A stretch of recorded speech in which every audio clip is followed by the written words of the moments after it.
crew, and really our nation and the world. Dow futures up 273. This is CBS News. Go to the ends of the earth, half a world away. Reach for the stars. If I take time to think, they might go get Brad. On CBS, Sunday morning. News, weather, traffic. 95.9 WATD. 959WATD.com. 48 degrees outside of our South Shore studios at 7:03. Good morning. I'm Dan McCready, WATD News. And the news being brought to you by Jay Atkinson. Pick up Storrow Drive, an inside look at the Boston crime scene. The latest from acclaimed author Jay Atkinson, wherever books are sold, on sale March 28th. A man convicted of first-degree murder in connection with a 2004 fatal Brockton shooting has been granted parole. 39-year-old Lewis Franklin of Brockton is set to be released to a state mental health group home following the state parole board's decision to grant him parole. Franklin was convicted for the 2004 murder of 18-year-old John Falcone. Authorities say that Franklin shot and killed Falcone during an argument over a narcotics transaction. He was sentenced to life in prison without the possibility of parole. However, in 2024, the state Supreme Court ruled that life without parole is unconstitutional for emerging adults between the ages of 18 and 20. Plymouth County District Attorney Tim Cruz wrote a letter to the parole board in opposition to Franklin being released. Cruz says Franklin received 19 disciplinary reports spanning his entire tenure in prison. The DA also said that Franklin started to participate in an institutional program only after the Supreme Court decision, and that his failure to better himself beforehand undercuts that he is ready for parole. In their decision to release Franklin, the parole board said that he has a strong support system that will help him comply with a release and mental health plan. WATD News Time, 7:04. More of the day's top stories still to come. Hi, this is award-winning writer Jay Atkinson. Don't miss my new book, Storrow Drive, a crime novel set in Boston. Storrow Drive is the culmination of the time I spent embedded with the anti-gang task force. Finally, a worthy successor to Robert B. Parker's Spencer, as Jay Atkinson's investigative journalist Joe Dolan crisscrosses the streets of Boston, endeavoring to solve a mystery that may save his own life. That's what Chuck Hogan, author of The Town, had to say about the book. Buy Storrow Drive now, wherever books are sold. WATD News Time, 7:05. News being brought to you by St. Anne's Credit Union. Leverage the power of St. Anne's local lending advantage at their newly opened lending center at 55 Long Pond Road in Plymouth. NMLS number 525435, insured by NCUA, member MSIC. The MBTA will be offering reduced fares on the commuter rail this summer, as MBTA General Manager and Interim Transportation Secretary Phil Eng explains. Free summer Fridays across the commuter rail. All regular non-event commuter rail services will be free on all Fridays in June, July, and August, including Juneteenth and July 3rd. We'll also be offering 50% discounts on monthly commuter rail passes for June, July, and August as well, zones 1 through 10, and commuter ferry passes. The riders who purchase passes June through August will save hundreds of dollars. We see this as an opportunity to allow people to try the commuter rail and to see all that Massachusetts has to offer.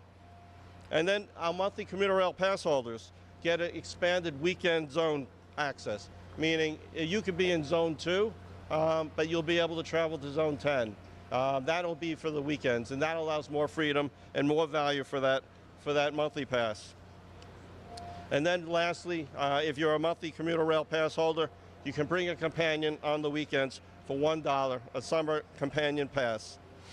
Commuter rail pass holders may bring just that extra person. It's limited to one single companion, but we also remind everyone that children 11 and under will always ride free with their guardian. So this is just a great way for the entire family to get out and use the train, get off the roads. For more information, go to mbta.com. The USS Massachusetts has joined the Navy fleet. Saturday's commissioning ceremony made the submarine the first named after the Bay State. WATD's Christine James has more. The Navy says the nuclear-powered sub has enhanced stealth, sophisticated surveillance capabilities, and special warfare enhancements. It cost $2.8 billion and was christened on May 6, 2023, by the ship's sponsor, Sheryl Sandberg, the former COO of Meta. The sub's commanding officer did not say where the sub is headed. A U.S. submarine sank an Iranian warship off the coast of Sri Lanka earlier this month in the war with Iran. Christine James, WATD News. A large donation to mental health research is getting even bigger. The Stanley Family Foundation is donating $280 million more to the Broad Institute of MIT and Harvard, pushing its overall contributions to the Research Collaborative's Stanley Center for Psychiatric Research past $1 billion. The funds aim to help identify treatments for bipolar and schizophrenia. WATD News Time, 7:08. Traffic and weather on the 9s next. What if I told you that you can apply for a loan or open an account on the go or right from home? Since 1936, St. Anne's Credit Union offers a friendly, hometown feel with big bank capabilities. See why they're a leading lender and voted #1 by the people of the South Coast by visiting StAnnes.com. That's STANNES.com. NMLS number 525435. Equal housing opportunity. Member MSIC. Now, WATD traffic and weather on the 9s. And good morning. The time now is 7:09. And taking a look at the ride this morning, it is getting busier out there. We're seeing definitely more volume today.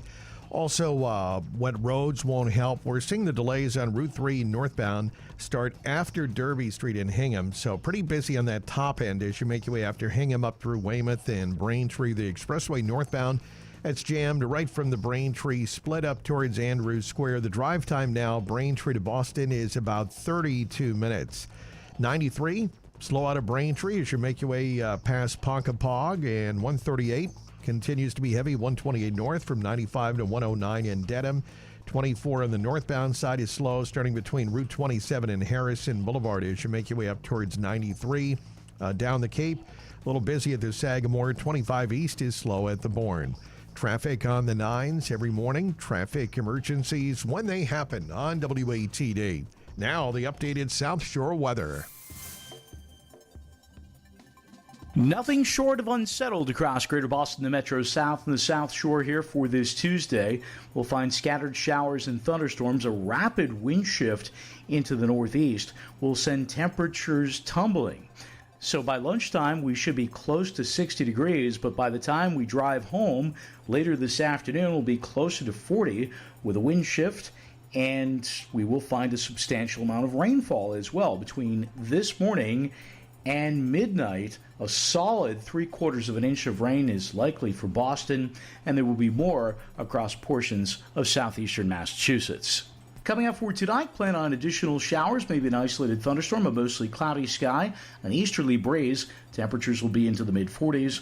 For your Wednesday, plan on more clouds than sun. It will be breezy. The wind comes back into the southwest. Highs will be into the mid-60s. It's cloudy with a raw northeasterly breeze on Thursday with a shower. The high near 40, mostly cloudy with a bit of rain on Friday. Temperatures are back into the mid-60s. The meteorological roller coaster continues. Next weather in just 10 minutes. For WATD, I'm meteorologist Josh Nichols.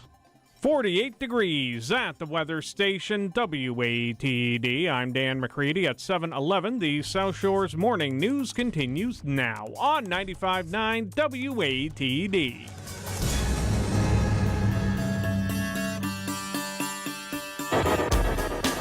Thanks, Dan.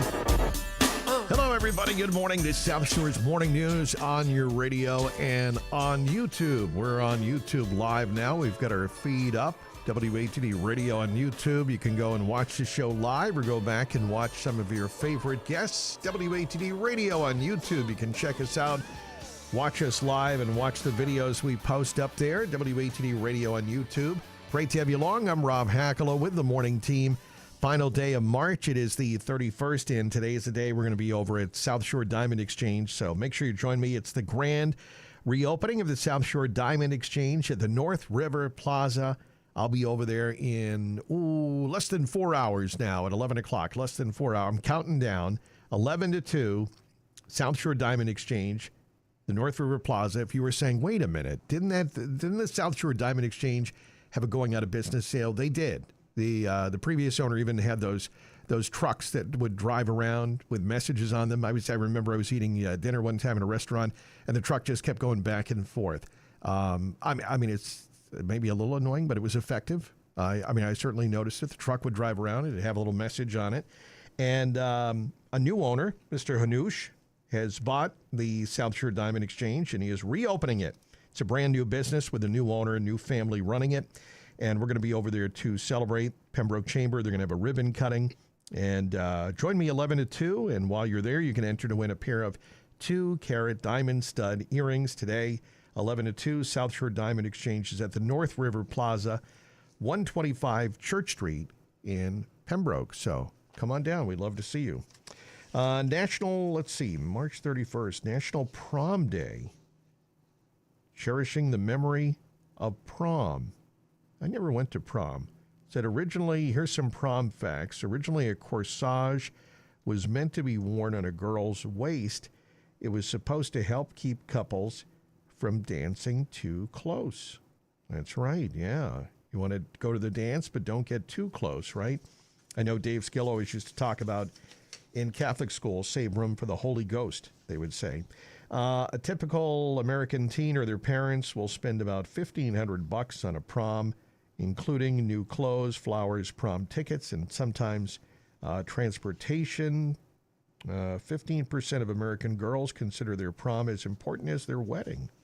National Prom Day. Do you remember your prom? You can think about that. I never went. I remember instead of prom, the nerds and I all gathered together that night. We had I think on prom night, we had a game night, if I remember correctly, which seems very appropriate. So my friend had a pool table, which instead of playing pool, we would turn into a giant gaming table to play these hours long. It's not Dungeons and Dragons, but kind of the same idea. We would play games that would last hours and hours and hours and order lots of pizza. And I think that's what I did on prom night, if I remember. Also, National Crayon Day. Here's another memory for a lot of people. Remember I remember like burnt umber or something being one of the colors. I always loved the Crayola boxes. Remember the one that came with like a little crayon, like it was really cool. It had a crayon, a box of crayons, and a little sharpener as well, so you could sharpen your crayon in there. Let's see. Name another form of artistic expression where you can not only enjoy it, but also eat it. Well, some people do enjoy crayons, I guess, when you're a kid. Crayola crayons are made of wax, come in hundreds of colors, and were first sold in 1903. That's a long, long time for Crayola crayons. Every story has a beginning, and ours begins more than a century ago when Edwin Binney and his cousin C. Harold Smith formed a partnership. The cousins took over operation of the Peekskill Chemical Company in New York, which was owned by Binney's father, Joseph, and made carbon black for car tires and red oxide pigments for painting barns. It was 1885, and it was a big deal. The black pigment became the black of choice in printer's ink, shoe polish, and tires, and more colors were on the way. The two cousins called their company Binney and Smith. Smith was a traveling salesman, while Binney was the inventor and marketer. Together, they were a masterful balance of research, sales, and creativity.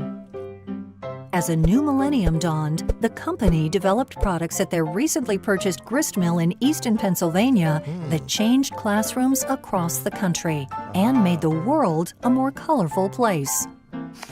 In 1900, slate from nearby quarries was ground at the mill and made into pencils for students to use on their slate boards. Before 1902, when teachers and students wrote on blackboards, a cloudy haze lingered from the chalk. And then came Binney and Smith's dustless chalk. The weighted particles fell to the ground instead of floating in the air. Oh, wow. That's pretty good, yeah. Remember, you go and clap the erasers. It won the gold medal that year at the St. Louis World's Fair, where the latest, most innovative products were exhibited. Binney and Smith listened to the needs of teachers who requested better wax sticks for their students and rose to the occasion. Even though crayons existed before 1903, they were not like these. Non-toxic, not brittle, gloriously colorful, and only a nickel a box. Wow. Well, they did it. All right, 1903. There you go. We finally got up to that. Crayola Crayons, National Crayon Day. 7:17 now on the South Shore's Morning News, 95.9 FM, WATD. You can chime in any topic on the text line, 781-837-4900, 781-837-4900. Our text line is sponsored by Auto Shine Auto Body in Abington and Braintree. We'd love to hear from you. Coming up, we'll get to traffic and weather. That's next on the 9s, the morning sports, and our digital pro, Kim Commando, just ahead. But first, watching your money. CBS Money Watch. U.S. crude futures settled above $100 for the first time since 2022, rallying higher for the third straight session with no end in sight for the Iran war. Aluminum prices surged to multi-year highs after two of the Persian Gulf's biggest producers were hit by Iranian attacks. Nvidia's stock declined, and the chipmaker is now in bear market territory, down 20% from its all-time high in October. The Dow gained 49 points to 45,216.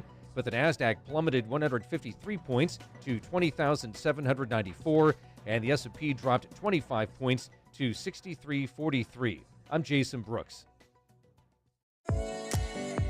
I'm Adriana Diaz. And I'm Kelly O'Grady. Join us right here for the perfect start to your weekend. Watch CBS Saturday morning on CBS and streaming on Paramount Plus.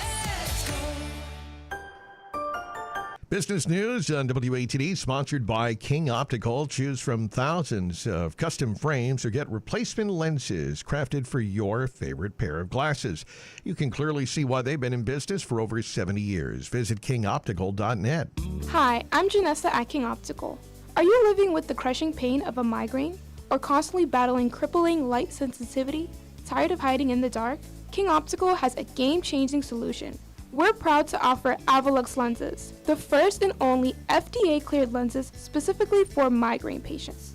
Avalux helps you manage triggering light, so you can stop waiting for the pain to pass and get back to doing what you love without side effects. Don't let the light control your life. Visit King Optical today at 20 School Street West in Braintree or online at kingoptical.net. Back out to the drive we go, 719 WATD's traffic and weather on the 9s. And taking a look at the drive this morning along the expressway, still a tough ride right out of the Braintree split. Heavy and slow up to Andrews Square. Route 3 is slowing down at Derby Street in Hingham, and it's busy up into Braintree. 3 south, slow at the Sagamore. 25 east, slow at the Bourne. 24 north, busy 140 to 44. And then again, starting between Route 27 and Harrison, heading up past 139. 93, some slow spots out of Braintree, then it gets heavier. 138 to 95 in Canton, 128 heavy, 95 to 109 in Dedham. Traffic on the 9s every morning. Traffic emergencies when they happen on WATD. Now the updated South Shore weather.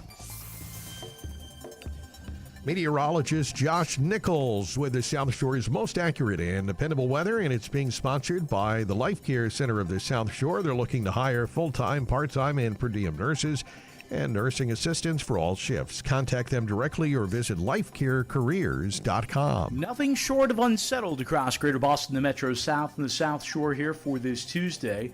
We'll find scattered showers and thunderstorms, a rapid wind shift into the northeast will send temperatures tumbling.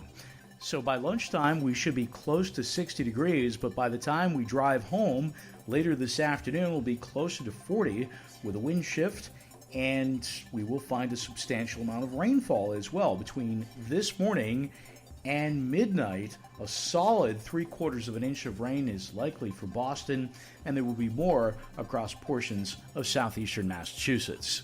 Coming up for tonight, plan on additional showers, maybe an isolated thunderstorm, a mostly cloudy sky, an easterly breeze. Temperatures will be into the mid-40s.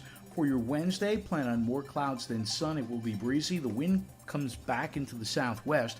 Highs will be into the mid-60s. It's cloudy with a raw northeasterly breeze on Thursday with a shower. The high near 40, mostly cloudy with a bit of rain on Friday. Temperatures are back into the mid-60s. The meteorological roller coaster continues. Next weather in just 10 minutes. For WATD, I'm meteorologist Josh Nichols. Thanks, Josh. And right now, outside our studio in Marshfield, 48 degrees at the weather station. Sports next. Hi, I'm Beth Burke, Director of Admissions and Marketing at Life Care Center of the South Shore. And I'm Sam Corey, Executive Director of Life Care Center of the South Shore. Choosing a nursing home for short-term rehab or long-term care is serious business. You want a place whose focus is on great care, exceptional rehab, and a clean, home-like environment. We will do whatever it takes to not only meet, but exceed those expectations. We have new clinicians dedicated to education and oversight and caring staff that continue to give 100% to provide the best care for short-term rehab and long-term care. There's a reason that U.S. News & World Report has rated us in the top 13% of nursing homes in the country. We're putting the care back in healthcare. If you or a loved one is in need of post-acute rehab, or if it is time to explore options for long-term care, call us at 781-545-1370. That's 781-545-1370. Life Care Center of the South Shore, doing whatever it takes and then some. WATD Sports at 7:23, sponsored by Bellstar Jewelry. Bellstar Jewelry is located in Pembroke, and Paul Murphy is retiring. It is true, and so Bellstar Jewelry is going out of business sales. Stop on over there for the best deals ever. And hurry, final days. Bellstar Jewelry is located at Anderson Plaza in Pembroke. Bellstar Jewelry. All right, so loss for the Celtics last night. Celtics lose down in Atlanta against the Hawks, 112-102, and the Celtics' three-game winning streak comes to an end. Last night, we did see Jaylen Brown in the lineup. He was back after missing a couple of games with Achilles tendonitis, so Jaylen Brown back in, Jason Tatum back out. He was taken out to avoid back-to-back games. So the Celtics lose 112-102. Jaylen Brown led the way for the Celtics with 29 points. Celtics will face the Heat in Miami tomorrow night at 7:30. Red Sox lost to the Astros in Houston 8-1 last night. Sox and Astros go back at it tonight at 8:10. Brian Bayo will be your starter for the Red Sox. And the Bruins tonight hosting the Dallas Stars at 7. South Shore Sports, here is Brendan Connolly. That's right, guys. Spring is upon us and high school sports are back on the South Shore. Monday was a true welcome to the season with countless games to mention. Let's begin with America's pastime, baseball. Situate doubled up Norwell, cruising to an 8-4 victory. The East Bridgewater Vikings shut out Pembroke, rolling 6-zip. Landon Dube had a pair of hits and drove in 3 runs for the Vikings. Bridgewater Raynham walked it off against Framingham, winning a 3-2 thriller. Ryan Tullish tossed 6 innings, allowing just 1 hit. He also drove in the game's only run as Middleborough topped Durfee 1-0. In softball news, Abington coasted to a 7-0 win over Norwell. Elsie Testa had a great game for the Green Wave, allowing just 2 hits while striking out 13. Plymouth North dropped a tough game to Monomoy, losing 4-3. The co-op team of Quincy and North Quincy won a wild game with Boston Latin, batting to an 18-10 victory. Notre Dame Academy held on for a win, defeating rival Archbishop Williams 11-10. Weymouth won its game with Pembroke, pulling away 18-8. Bella Pyers drove in 5 runs for the Wildcats, hitting a homer in that one. And lastly, Middleborough fell to Apponequet, losing 4-1. Brendan Connolly, WATD Sports. The end is here. The huge going out of business sale at Bellstar Jewelry will end Saturday at 5. Now pay as little as 15 cents on the dollar for all remaining fine jewelry. As little as 15 cents on the dollar for incredible gifts that will be appreciated forever. Diamond rings, diamond earrings, gemstone jewelry, and so much more. Come in today. The huge going out of business sale at Bellstar Jewelry in Pembroke will end when the doors lock forever, Saturday at 5. Few make it big in motorsports, but the real reward for most is the joy of competition. I'm Miles Heeger. The excitement and danger of motorsports are the reasons drivers love to race and why fans keep showing up. Join me and my guests each week as we discuss the local short tracks while also sharing opinions and insight on the National Series. Tune in to Miles on Motorsports tomorrow night at 7 here on 95.9 WATD. Hey, great to have you along this South Shore's Morning News. Rob Hakala with the morning team coming to you from the WATD Coastal Heritage Bank Studios. Coastal Heritage Bank, locally trusted, community-focused since 1889. Coastal Heritage Bank, growing together. Great to have you along this morning. We'll get to traffic and weather coming up, but first, time now for our digital pro, Kim Commando, sponsored by Hingham Lumber, the Better Builder's Yard. Route 3A Cohasset, hinghamlumber.com. Don't forget Scott's Saturdays coming up. We'll hear more about that just ahead. Hingham Lumber. The big fear with AI, the one that keeps scientists up at night, is that AI will develop its own rules, ignore human commands, and do what it decides is best. Well, ready or not, it's happening. I'm Kim Commando for ExpressVPN. When you're online, you're tracked. Keep your activity private and secure. Right now, get 4 extra months at expressvpn.com/Kim. Between last October 1st and today, the end of March, there's been a documented 5-fold increase in what computer scientists call serious AI misbehavior. That's outright lying, disregarding direct instructions, and deceiving humans and even other AI chatbots, not simple mistakes. Some models destroyed emails critical of the AI. One human specifically instructed the AI to not send files and data. Well, the AI actually argued that the files should be made public, so it created another AI agent to send the files.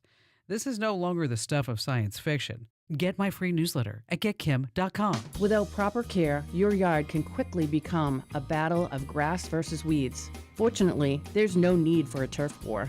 You can beat the weeds this spring at Hingham Lumber Scott Saturdays, happening April 4th and 25th.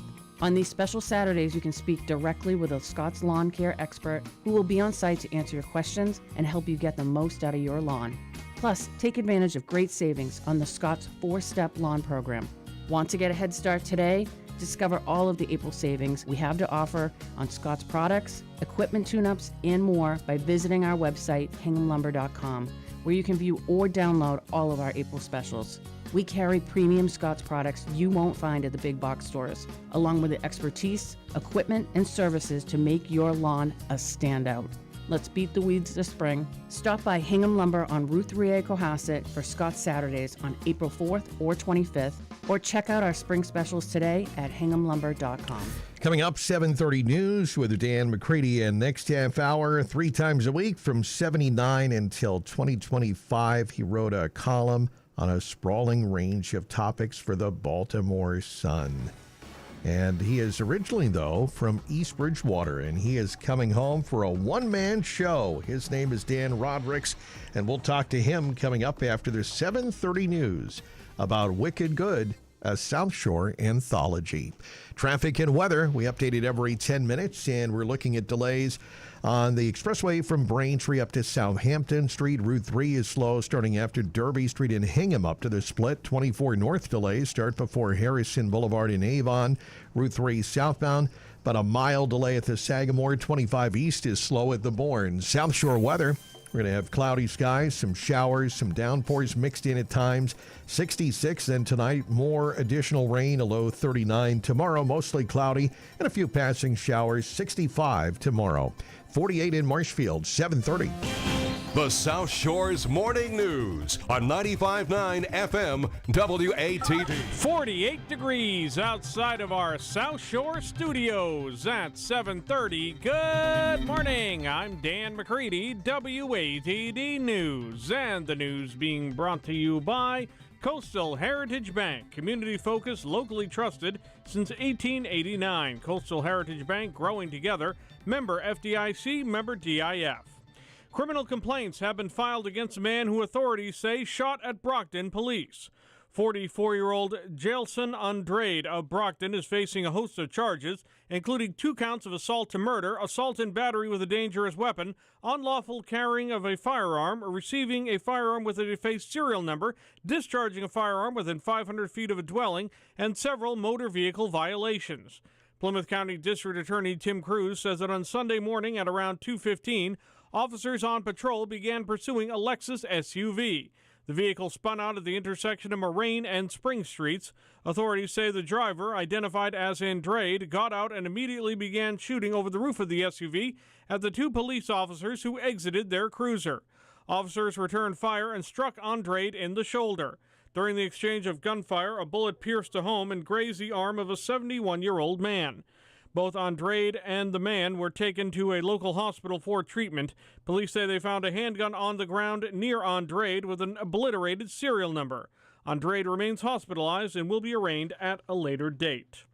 The U.S. has attacked an Iranian nuclear site while Tehran hits an oil tanker off the Dubai coast. Charles De La Desma reports. The U.S. hit the central Iranian city of Isfahan early Tuesday, sending a massive fireball into the sky, and Tehran struck a fully loaded Kuwaiti oil tanker in the Persian Gulf. The attacks are a testament to the intensity of the month-long war the U.S. and Israel launched against Iran, which has maintained its chokehold on the Strait of Hormuz, closing off the vital waterway for global energy shipments and sending oil prices rocketing and roiling world markets. Meanwhile, Israel says another 4 soldiers have been killed in its invasion of Lebanon, as were 2 more United Nations peacekeepers, prompting the UN Security Council to schedule an emergency session for late Tuesday. I'm Charles de la Desma. A Scituate couple has been identified as 2 of 3 people killed in a helicopter crash off the Hawaiian island of Kauai. 59-year-old Patrick Haskell and his wife, 65-year-old Margaret Rimler, died when the sightseeing helicopter crashed last Thursday. The third victim has not yet been identified. 2 others survived the crash. Haskell just retired from running the Haskell Insurance Agency in Needham with his father for many years. The agency recently moved to Dedham. In a posting, the company stated that Haskell's kindness and selfless nature impacted all who knew him, and that he extended respect and compassion to everyone he encountered. The crash remains under investigation. WATD News Time, 7:34. More of the day's top stories still to come. Welcome to Coastal Heritage Bank. How can I help you? Yeah, hi. I'd like to open a checking account. Absolutely. And what features were you looking for? Well, I prefer free bill pay and free mobile banking. Not a problem. Anything else? Well, I'd really prefer my own drive-through lane. Now that one could be tricky. Discover Preferred Interest Checking. The higher your balance, the higher your interest rate. To open an account, stop by a branch or visit coastalheritagebank.com. Member FDIC, member DIF. Minimum opening deposit is $50. Fees may reduce earnings. Bank rules and regulations apply. Ask us for details. Offer good on personal accounts only. WATD News Time coming up on 7:35. News being brought to you by AutoShine Auto Body. With decades of experience, AutoShine Auto Body is a gold-certified auto body shop. You bend it, they mend it in Abington and Braintree, and online at AutoShineAutoBody.com. 2 Marshfield Select Board members are at odds about placing override questions on the June election ballot. WATD's Tom Gorman has details. Things got heated between Marshfield Select Board Chair Eric Kelly and Vice Chair Steve Darcy during last night's meeting, when Darcy questioned Kelly why he is opposed to placing override questions on the upcoming town election ballot. Kelly wanted to go on with public comments as Darcy questioned him. It is. I've already spoken to the public about it. James DuPont. First of all, James DuPont, the please. override is not $7 million. It can be reduced to any level of... Either way, Steve. Either way. For the same reason that Mr. you're DuPont, upset with you're the free to state, speak. you're now doing to the voters of Marshfield by taking a choice away from them. So the same thing you're upset with the state doing to us about taking local zoning choices away from the voters, you are now doing to the voters by taking away their choice about what to do with their tax dollars and where they're going. You're taking that choice away from 22,000 people. Do you understand that? Mr. DuPont. Do you understand that you put the override on the town meeting Mr. warrant? Darcy, that's the end of it. That's the end of it, Mr. Darcy. I'm done. Resident Martine Anderson pressed Kelly to support having the override questions on the election ballot. May I just suggest to you, Eric, that by putting all of the options on the ballot, your side may win. And then that's the democratic way that the people in the town have of choosing what they want to do. And if you shut out their opportunity, then you'll never know whether or not you and your friends were in a plurality or not. After the meeting, WATD News asked Kelly why he is opposed to placing the override questions on the ballot. I've been always firm in my position since it's been discussed that, well, Charlie shared to me in regards to state law that it's up to the select board if they want to put it on the ballot. So the whole thing is that I'm voting not to put it on the ballot if it comes up for a vote. I think we've already had the discussion first, not too long ago. 4 million, 7 million, whatever it is, it's another tax on the citizens, in my opinion, that they cannot handle. I imagine that for sale signs could be going up around town forcing people out. I've had people before I ran for select board, and especially now, coming up to me saying, Eric, I cannot handle another increase in my taxes like this. And I understand that. I think there's many people like that in this town. Darcy tells WATD News he favors having the override go before the voters on Election Day in June. Essentially, for an override to go into effect, it's like a safety deposit box with two keys. The first key goes to town meeting, and the second key goes to the voter at the ballot box. The select board voted unanimously at last Wednesday's meeting to put the override on the town meeting warrant. So we have already given the first key to the voters at town meeting. And now the decision is what to do with the second key. Do we give the voters a choice and give them that second key to go to the ballot box with, or do we swallow the key? And tonight, the chair of the Marshfield Select Board decided to take that choice away from 22,000 registered voters and just swallow that second key. A joint meeting of the Select Board and Advisory Board last week decided to propose 3 budget options for the June 15th town meeting that includes 2 override options. Reporting from Marshfield, Tom Gorman, WATD News. WATD News time, 7:38. Traffic and weather on the 9s next. Oh no, someone ran a shopping cart into my car when I left it unattended. Auto Shine Auto Body. You bend it, they mend it. My kid didn't see that giant telephone pole when he opened the door. Now look at it. How splendid. Auto Shine Auto Body. You bend it, they mend it. The chucklehead behind me was texting and driving, and now I'm rear-ended. Auto Shine Auto Body. You bend it, they mend it. I don't even know how this happened, but look, my bumper's dented. Auto Shine Auto Body. You bend it, they mend it. Your buddy just had a great experience fixing his car. Who was that he recommended? Auto Shine Auto Body. You bend it, they mend it. For over 20 years, Auto Shine Auto Body has been providing friendly, fast, professional, and affordable services you can count on. Auto Shine Auto Body is a gold-certified auto body shop with locations in Abington and Braintree. Whether you're using your insurance company or paying out of pocket, Auto Shine Auto Body will work with you. Find them online at AutoshineAutoBody.com. Auto Shine Auto Body. You bend it, they mend it. Now, WATD traffic and weather on the 9s. 7:39, dealing with wet roads this morning. It remains very tough into Boston on the expressway. The drive time from Braintree up to the O'Neill Tunnel is coming in at about 33 minutes this morning. It is heavy and slow right from the split all the way up towards Columbia Road. Traveling up the South Shore, Route 3, a little bit of a pocket near Route 14 in Duxbury near the work zone, and then more delays from Derby Street in Hingham up to the split. Over on 24, we've got delays starting from Padelford Street up past Route 44, and then some more delays out of Brockton from Route 27 up past 139. 93 remains heavy from Braintree over to Canton, 128 slow up through Dedham and Needham. And down the Cape, we are dealing with delays at both bridges. Route 3 south, about a mile delay at the Sagamore. 25 east is slow at the Bourne. Traffic on the 9s every morning. Traffic emergencies when they happen on WATD. Now the updated South Shore weather. At the Blue Hill Observatory yesterday, a top temp of 64 degrees. We're just about ready to close out the month. The month is averaging about 4 degrees warmer than normal per day at Blue Hill. Right now, there is still a small departure from normal on the downside in terms of precipitation for the month of March. But we will add to the precipitation tally here before the month is out with some of the showers and thunderstorms that I'm expecting here for the day today. We'll have a rapid wind shift into the northeast that will send temperatures tumbling. At lunchtime, we'll be close to 60. For the drive home, we'll be close to 40.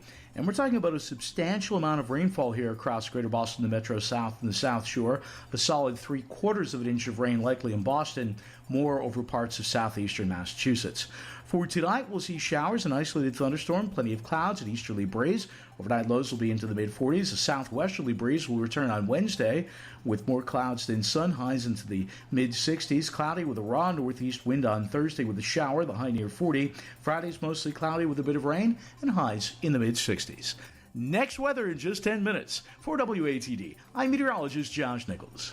48 degrees at the weather station WATD. I'm Dan McCready at 7:41. The South Shore's morning news continues now on 95.9 WATD.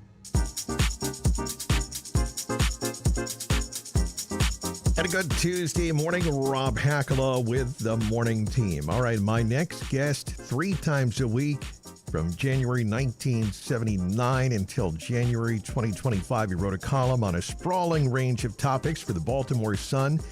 46 consecutive years, it was believed to be the longest-running local column in the U.S. He retired from the Sun in January 2025. It's believed he had written more than 6,600 columns. In addition, he was a Baltimore radio and TV host for many years.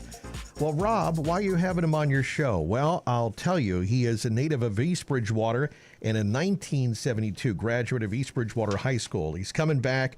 He's coming home for a great show. It's going to benefit a wonderful charity as well. It's one night only, April 11th in East Bridgewater. Wicked Good, a South Shore anthology. His name is Dan Rodricks, and I'm excited to have him on the show. Dan, good morning. Thank you, Rob. Nice to be with you. Thank you. Great to have you here on WATD. All right. So, I had a chance. This is a pleasure. I just want to tell everybody, when I was a teenager, as I talked about, I was a radio nerd. Everybody was listening to FM. My English teacher always gave me a hard time. He said, Rob, to be honest, I don't know many kids listening to AM radio, but I was. And so I would put on the radio late at night, and this is what I was listening to.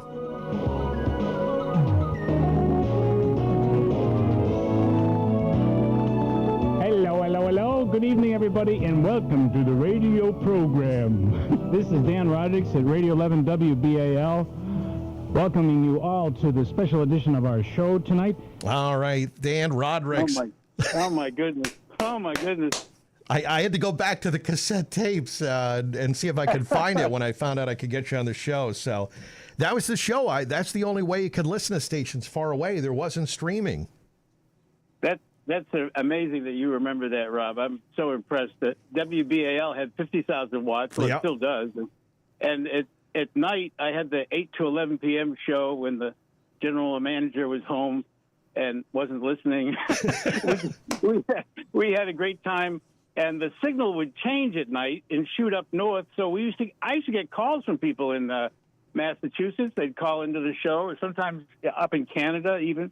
And that was in the late 80s, early 90s on WBAL. We had a great time on that show. Yeah, I was going to say, you must have enjoyed that. I know, of course, for you, passion was always writing. Tell me about this story, because you grew up in East Bridgewater, and then you did some work locally for a paper many people are familiar with around here, right? Well, I started at the Patriot Ledger. That was my first job. It was as a college intern. I worked almost 2 years for the Ledger, covering local news, going to all the town meetings, Kingston and Hingham and Randolph and wherever the Ledger sent me. Sometimes into Boston. By the way, I meant to mention, when you were listening to AM radio as a kid, I was too. I was listening to Larry Glick on WBZ at night. Yeah, I loved Larry Glick. Yeah, people might remember him. Oh yeah, Glick University, Glicknicks. Yeah, he was up all right. night. Yeah, that was. I'll tell you, radio was a lot more fun at the nighttime. As I said, I don't even know if anybody's doing a live overnight show anywhere anymore. I don't know. Yeah. It was a lot of fun, but mainly I wrote. I was as you said, a columnist for the Sun, so that was my day job. And over the years, I wrote lots of stories about Baltimore. That was my main focus. But from time to time, I would reminisce in my column about something that happened when I was growing up in East Bridgewater, or visiting a town on the South Shore, or went to Plymouth for a famous Thanksgiving in 1974, which was still a memorable event. So I thought to help raise money for the Ann Hines Scholarship in East Bridgewater, I would do a one-man show, stories about growing up on the South Shore. I've done plays in Baltimore over the last 4 years, mostly like one-man plays that have gone over very well here. But I also had a reservoir of stories from growing up, and that's what I've put together with this show called Wicked Good, a South Shore anthology. Wicked Good, a South Shore anthology, and it's going to be Saturday, April 11th. We love the Wicked Good, a one-man play by Dan Rodricks. And so this show is at 7 p.m. Saturday, April 11th. And you mentioned the real other part about was doing this is this benefits a scholarship, right? Yeah. Well, Ann Hines was a beloved high school librarian who she was a dynamo. She kept in touch with people long after they graduated from high school there. And so they named a scholarship after her about 12 years ago, and it's raised quite a bit of money for graduates of East Bridgewater High as they go off to college. And so they're still doing that, still raising money. And this would be a nice cheap date for somebody. It's a 90-minute show at the new high school in East Bridgewater, which has got a fantastic theater. And so, yeah, that's what we're doing. It's 90 minutes. It includes some image projections on a big screen and some music, and that's the way I do things. I tell stories. So Prairie Home Companion meets the South Shore, something like that. I like it. Yeah, you think about East Bridgewater, and just like so many towns, Dan, when you come back and you see all the growth and changes, there's still a lot of things around the South Shore that have stayed the same. There's a lot of great spots still in East Bridgewater. Oh, just on your break there with weather and traffic, all those towns you mentioned, I don't need a GPS when I come home to Massachusetts because I still know my way around there. And by the way, East Bridgewater, one of the famous things in East Bridgewater was Peaceful Meadows ice cream. That people would come from miles around to go there. It's still there. It's just got a different name. It's Honstra Dairy now. And so if you're coming to East Bridgewater for the play, you might want to stop and get a ice cream at Honstra Dairy. Yeah, that's a good story because we had covered that. As you know, everybody was so sad, when they were going to sell the farm, and but Mr. Hornstra, was the highest bidder at the auction, buys the whole thing. It's not going to be, it wasn't going to be the Peaceful Meadows development. He kept it a farm, and just recently, Dan, he brought back. They haven't had cows for recent years. They brought a whole bunch of cows, and they're going to start back up the dairy operations there. Oh, that is great because, you want to smell the cows when you're standing there waiting for your chocolate chip ice cream. And by the way, Massachusetts is one of the few places where I could get grape nut ice cream and maple walnut. They don't know that in Maryland. So that's what I always order when I come home there. Oh, well, it's going to be a lot of fun. And what were some of your favorite memories? Do you have just maybe one you can share about East Bridgewater, a couple of fun stories those early days? Oh, yeah. Well, I always think about this one little story about the phone booth in town. Now, you have to explain to people today what a phone booth was. Yeah. And there was one phone booth in the center of town where a teenage boy or a girl who needed to make a private phone call would go because there'd be only one phone in your house and it was probably in the kitchen. So if you had a girlfriend or a boyfriend somewhere, you'd have to go to the phone booth in uptown. Tell your mother you were going to the library and said you went to the phone booth. And when you closed the door, the light came on. So everybody who drove by knew you were in the phone booth when you were 14 years old, and they all knew what you were up to. That'd be the only reason to go to a phone booth back in those days as a teenager in love, hoping that the girl would answer the phone. And if she didn't, her dad would, and you'd hang up quickly and get your dime back, I remember, the hang up, hang up, try again. The other day I was explaining to somebody about a phone booth, and they had no idea what I was talking about. They've never seen one. No, it's so hard. And they're gone. Yeah. It's so much fun. I mean, I grew up in Hanover, where I was, we had the Hanover Mall, and it was the same kind of thing. They had all those phone booths right at the end of the mall there, where you could call, and you'd have to get somebody to pick you up, that kind of thing. But it was fun to have not Rob, only phones but phone booths. There's some dispute about what the South Shore is exactly. Oh, okay. Hold on a second. What do you mean, Dan? Well, I looked into this as I was putting my show together. A lot of people believe the South Shore is only those towns on the shore. Cohasset and Hingham and Plymouth and Marshfield, Duxbury. That they feel that that's the South Shore. Oh. Well, the South Shore I grew up in is the one you grew up in. It included Hanover, it included the Bridgewaters, all the way out to like the Plimpton and Halifax and Hanson. So I'm going to, in my show, I will settle that dispute about what the South Shore is. Oh, okay, yeah. Because I know you're right. Because Brockton, they call it whatever, the Metro South or whatever. But know, for the South, selfishly, we want it to be just bigger and bigger for our coverage area. So we try to put in as many people as we can in there. But Dan, this is so exciting. So I encourage everybody. I know the website is AnneHynes has more information. ANNEHYNES scholarship.org. And you can see Wicked Good, a South Shore anthology, Saturday night, April 11th at 7. And that's at the Reardon Performing Arts Center in East Bridgewater, right at the junior high school, which I guess, as you said, is pretty impressive. It is. It's the senior junior high that they built, I think, 10 or 12 years ago. It's really a beauty. And looking forward to being in there with the townsfolk and anybody from the South Shore who wants to come and hear some stories. Dan Rodricks, this is so much fun. I'm excited, and we're looking forward to it. And Dan, I want to thank you for coming on here and helping me go down memory lane. Rob, thank you very much for the time. I hope you can make the show. Yeah, I know. I'm planning on it, Dan, and I will hopefully see you there. That'll be great. Thank you, Dan. All right, that'd be great. Thank you, Rob. Thank you. That's Dan Rodricks. I grew up listening to him on, they called it was 1090, but I guess they rounded up back then. Radio 11, I guess, was the TV station was 11. WBAL in Baltimore. Good stuff. Go see the show. Hearts and minds of men and women and their feet, because that's what you have to think fast on to win. Here's your host, Dan Rodricks.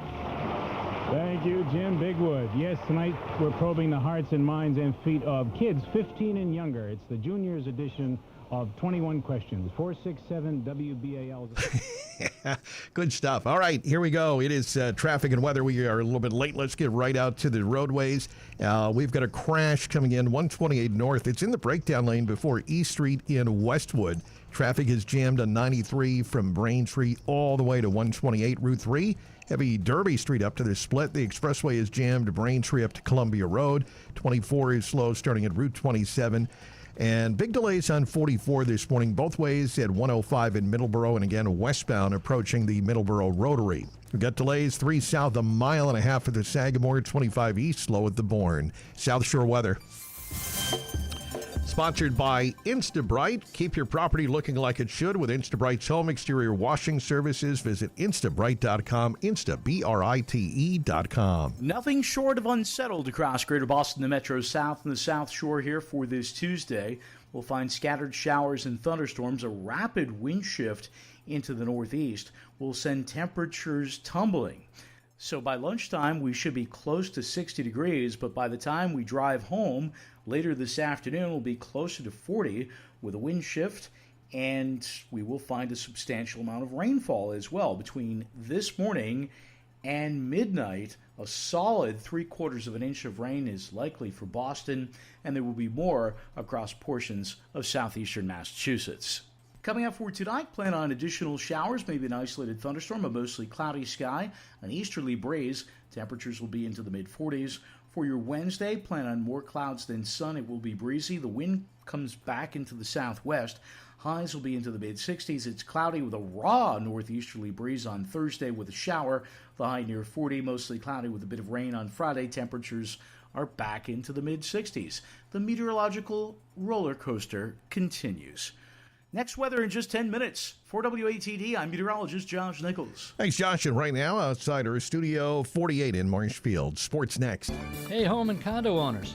Have you noticed what the exterior of your home looks like? Do you have years of accumulated dirt, grime, unsightly mold, or mildew on any of the exterior surfaces? Hi, I'm Dave Friedman from InstaBright. For over 40 years, we've helped thousands of homeowners, condo associations, and businesses keep their properties looking like they should. We expertly wash pool aprons, decks, fences, and walkways, and all types of roofs can be safely, low-pressure soft washed to remove those nasty dark streaks and all other damaging growths. Listen to what a customer has to say. Hi, I'm Elisa from Hanson. I have InstaBright clean the exterior of my home periodically. InstaBright's employees are always professional, courteous, and knowledgeable. I believe in InstaBright and recommend them to all my family and friends. Contact us through our website, INSTABRITE.com, and use our new Instant Quote option to get immediate pricing to clean the exterior of your home. Clean it right. Call Instabright. 7:56 Sports, sponsored by Girard Farm of Marshfield. Order or pick up delicious homemade food from Girard Farm of Marshfield for your Easter get-togethers or any holiday. Girard Farm of Marshfield. All right, so the Red Sox lost last night. They lost to the Astros in Houston 8-1. They'll continue the series tonight at 8:10. Brian Bayo is expected to be your starter for the Red Sox. Celtics lost to the Hawks in Atlanta, 112-102 last night. Celtics will face the Heat in Miami tomorrow night at 7:30. And the Bruins are over at the Garden tonight. The Bruins hosting the Dallas Stars. It'll be at 7.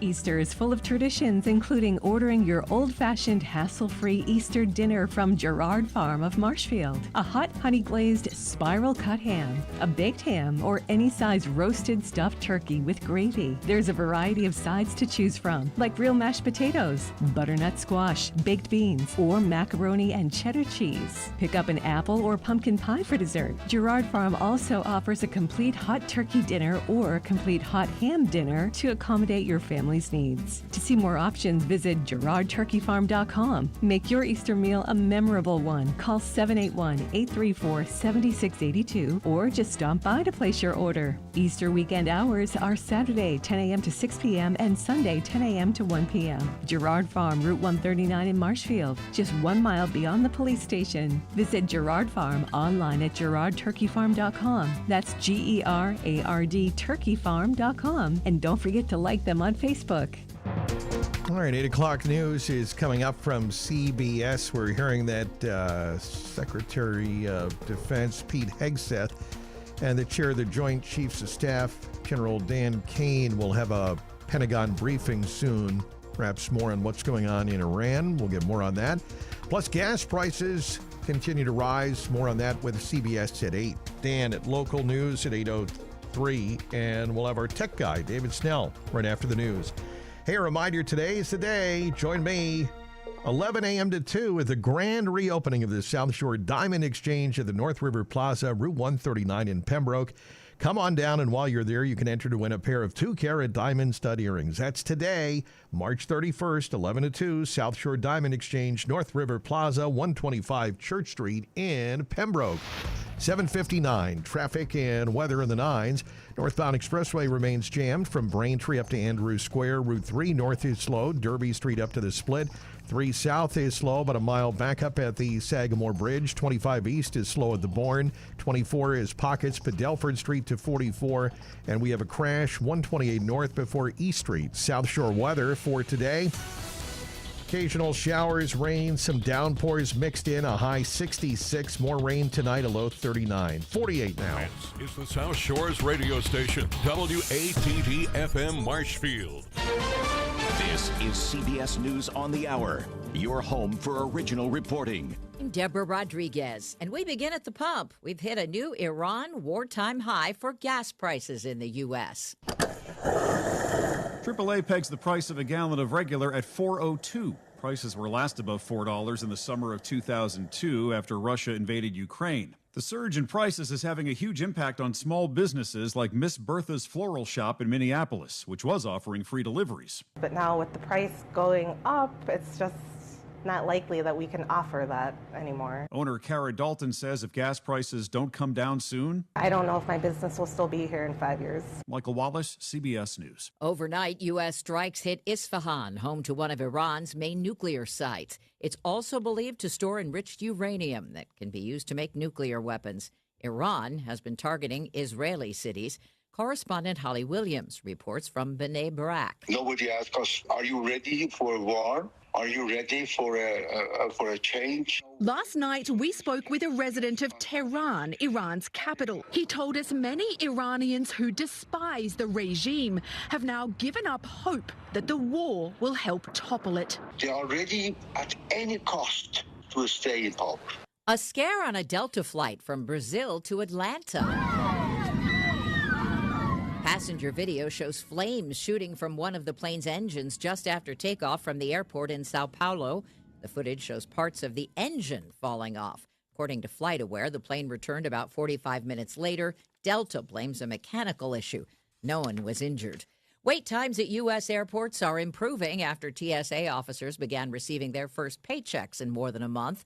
Correspondent Chris Van Cleve has details from Phoenix Sky Harbor. TSA workers also say they're still waiting for word on when the rest of their back pay will come through after the last shutdown. That took several pay periods to get fully worked out. And of course, there are tens of thousands of DHS employees that are not getting paid this week. DHS officials say most who haven't gotten back pay yet should see deposits by the end of today. A new Gallup poll finds only about 25% of us feel like we can really participate in the democratic process and make a difference. The Kettering Foundation's Derek Barker. Democracy really requires that citizens feel like they can make a difference. Otherwise, what's the point of having a democracy if things can't change? The poll finds civic education through school or being involved in community groups seems to help people feel empowered. Dow futures are up 511. This is CBS News. Every Sunday, moderator Margaret Brennan goes face-to-face with top leaders to make you better informed. Face the Nation, Sunday on CBS and streaming on Paramount+. News, weather, traffic. 95.9 WATD. 959WATD.com. 48 degrees outside of our South Shore studios at 8:03. Good morning. I'm Dan McCready, WATD News. And the news being brought to you by Jay Atkinson. Pick up Storrow Drive, an inside look at the Boston crime scene. The latest from acclaimed author Jay Atkinson, wherever books are sold, on sale now. A man convicted of first-degree murder in connection with a 2004 fatal Brockton shooting has been granted parole. 39-year-old Lewis Franklin of Brockton is set to be released to a state mental health group home following the state parole board's decision to grant him parole. Franklin was convicted for the 2004 murder of 18-year-old John Falcone. Authorities say that Franklin shot and killed Falcone during an argument over a narcotics transaction. He was sentenced to life in prison without the possibility of parole. However, in 2024, the state Supreme Judicial Court ruled that life without parole is unconstitutional for emerging adults between the ages of 18 and 20. Plymouth County District Attorney Tim Cruz wrote a letter to the parole board in opposition to Franklin being released. Cruz says that Franklin received 19 disciplinary reports spanning his entire tenure in prison. The DA also said that Franklin started to participate in an institutional program only after the Supreme Court decision, and that his failure to better himself beforehand undercuts that he is ready for parole. In their decision to release Franklin, the parole board said that he has a strong support system that will help him comply with their release and mental health plan. WATD News Time, 8:04. More of the day's top stories still to come. Hi, this is award-winning investigative journalist Jay Atkinson. Don't miss my new book, Storrow Drive, a fast-paced crime novel based on my time embedded with the anti-gang task force. It's gritty, it's gripping, and it's all set right here in Boston. Jay Atkinson has emerged as one of the most exciting purveyors of Boston noir and modern pulp. Storrow Drive is a death-dodging hell ride through Boston's tawdry underworld. That's what Dave Wedge, author of Hunting Whitey, said about the book. Pick up Storrow Drive now, wherever books are sold. WATD News Time, 8:05, and the news being brought to you by Life Care Center of the South Shore. They're looking to hire full-time, part-time, and per diem nurses and nursing assistants for all shifts. Contact them directly or visit lifecarecareers.com. Plymouth 250 and grants will be among the topics of discussion when the Plymouth Select Board meets tonight. And joining us this morning with a preview is Town Manager Derek Brindisi. Mr. Brindisi, good morning. Thank you so much for joining us. Good morning. Thanks for having me. So, as I mentioned, the board will be making appointments to the Plymouth 250 Commemoration Committee. Yeah, so I'd say about a month ago, the board decided that they wanted to do what they could to recognize the nation's 250th anniversary. And so they started to talk about putting together a committee that could work with other organizations here in town to organize some events and highlight this anniversary. And so this evening, there are a number of folks that have volunteered to serve on this committee and do what they can to organize those events. So that'll take place this evening. We have a We have a couple articles going to town meeting that will help support their cause. Approximately $100,000 from the town will be voted on at town meeting in order to support any events that this committee comes up with as well. There will also be a discussion regarding a state budget earmark for an equity survey. Yeah, so we've been working very closely with Plymouth for All. They had conducted a survey around race and discrimination and biases. And so after having that conversation and look at the survey results, we all thought maybe we should expand this survey across the community like we've done with a lot of the work over the past 4 years. And so we've submitted an earmark request to our state delegation for $50,000. Hoping that gets approved by the state delegation, we go ahead and we work with Plymouth for All, hire a consultant to conduct that survey this calendar year. The board will also discuss a grant from the Greater Plymouth Community Health Network. That's a grant opportunity that we've been working with very closely around being a dementia-friendly community. So it's about $2,500 that we're proposing to receive. As we all know, the Center for Active Living became certified in being a dementia-friendly and age-friendly community. And so they have a strategic plan, and tonight's grant application is just one more step towards looking at that strategic plan and implementing some of those strategies. That will be followed by a discussion regarding the Local Action Unit application for a project on South Spooner Street. Local Action program is a LIP program. This is something that the Select Board takes up on a regular basis. As you know, we've talked a lot about, and I would say at least the last 12 months, around affordable housing and the importance it is to have more affordable housing in this community. Many of our seniors are being priced out of this community. A lot of, I would say, young adults who grew up in this community go to college, and they're unable to come back to this community because of the high cost of living. So, this LAU application tonight is just, again, another step towards trying to create more affordable housing in this community.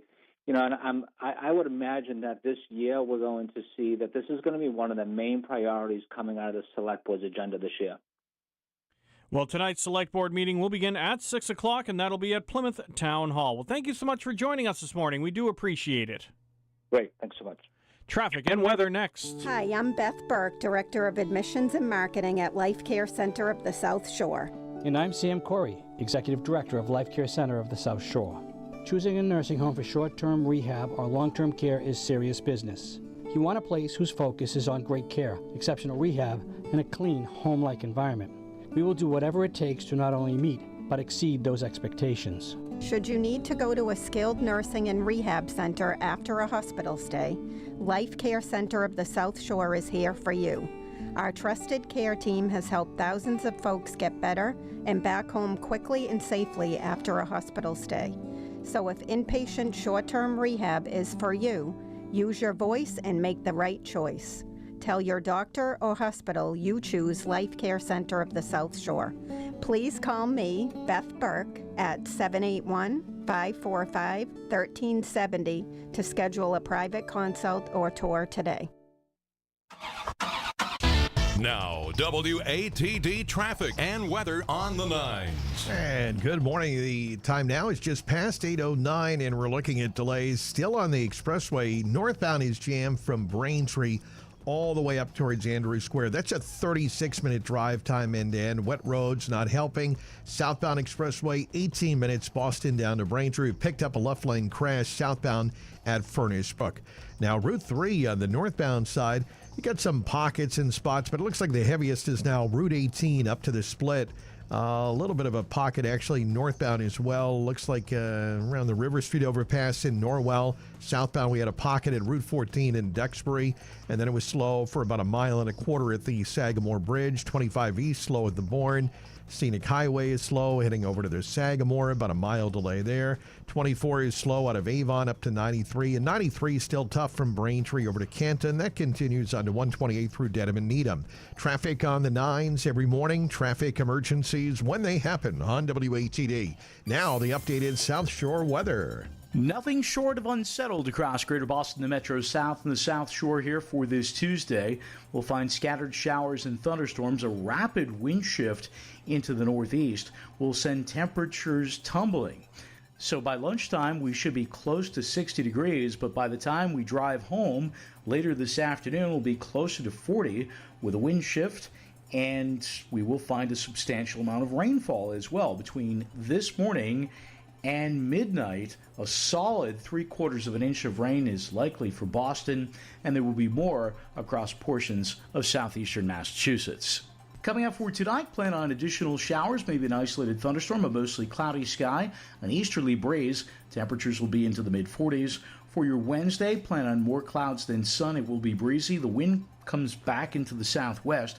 Highs will be into the mid-60s. It's cloudy with a raw northeasterly breeze on Thursday with a shower. The high near 40, mostly cloudy with a bit of rain on Friday. Temperatures are back into the mid-60s. The meteorological roller coaster continues. Next weather in just 10 minutes. For WATD, I'm meteorologist Josh Nichols.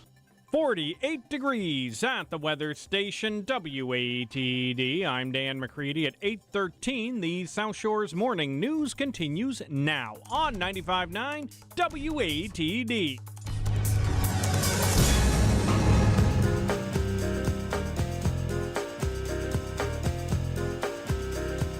The South Shore's Morning News rolls on. I'm Rob Hakala with the morning team. It's time to check in with our tech guy. That's David Snell over at ActSmart IT in the beautiful community of Wareham. David, good morning.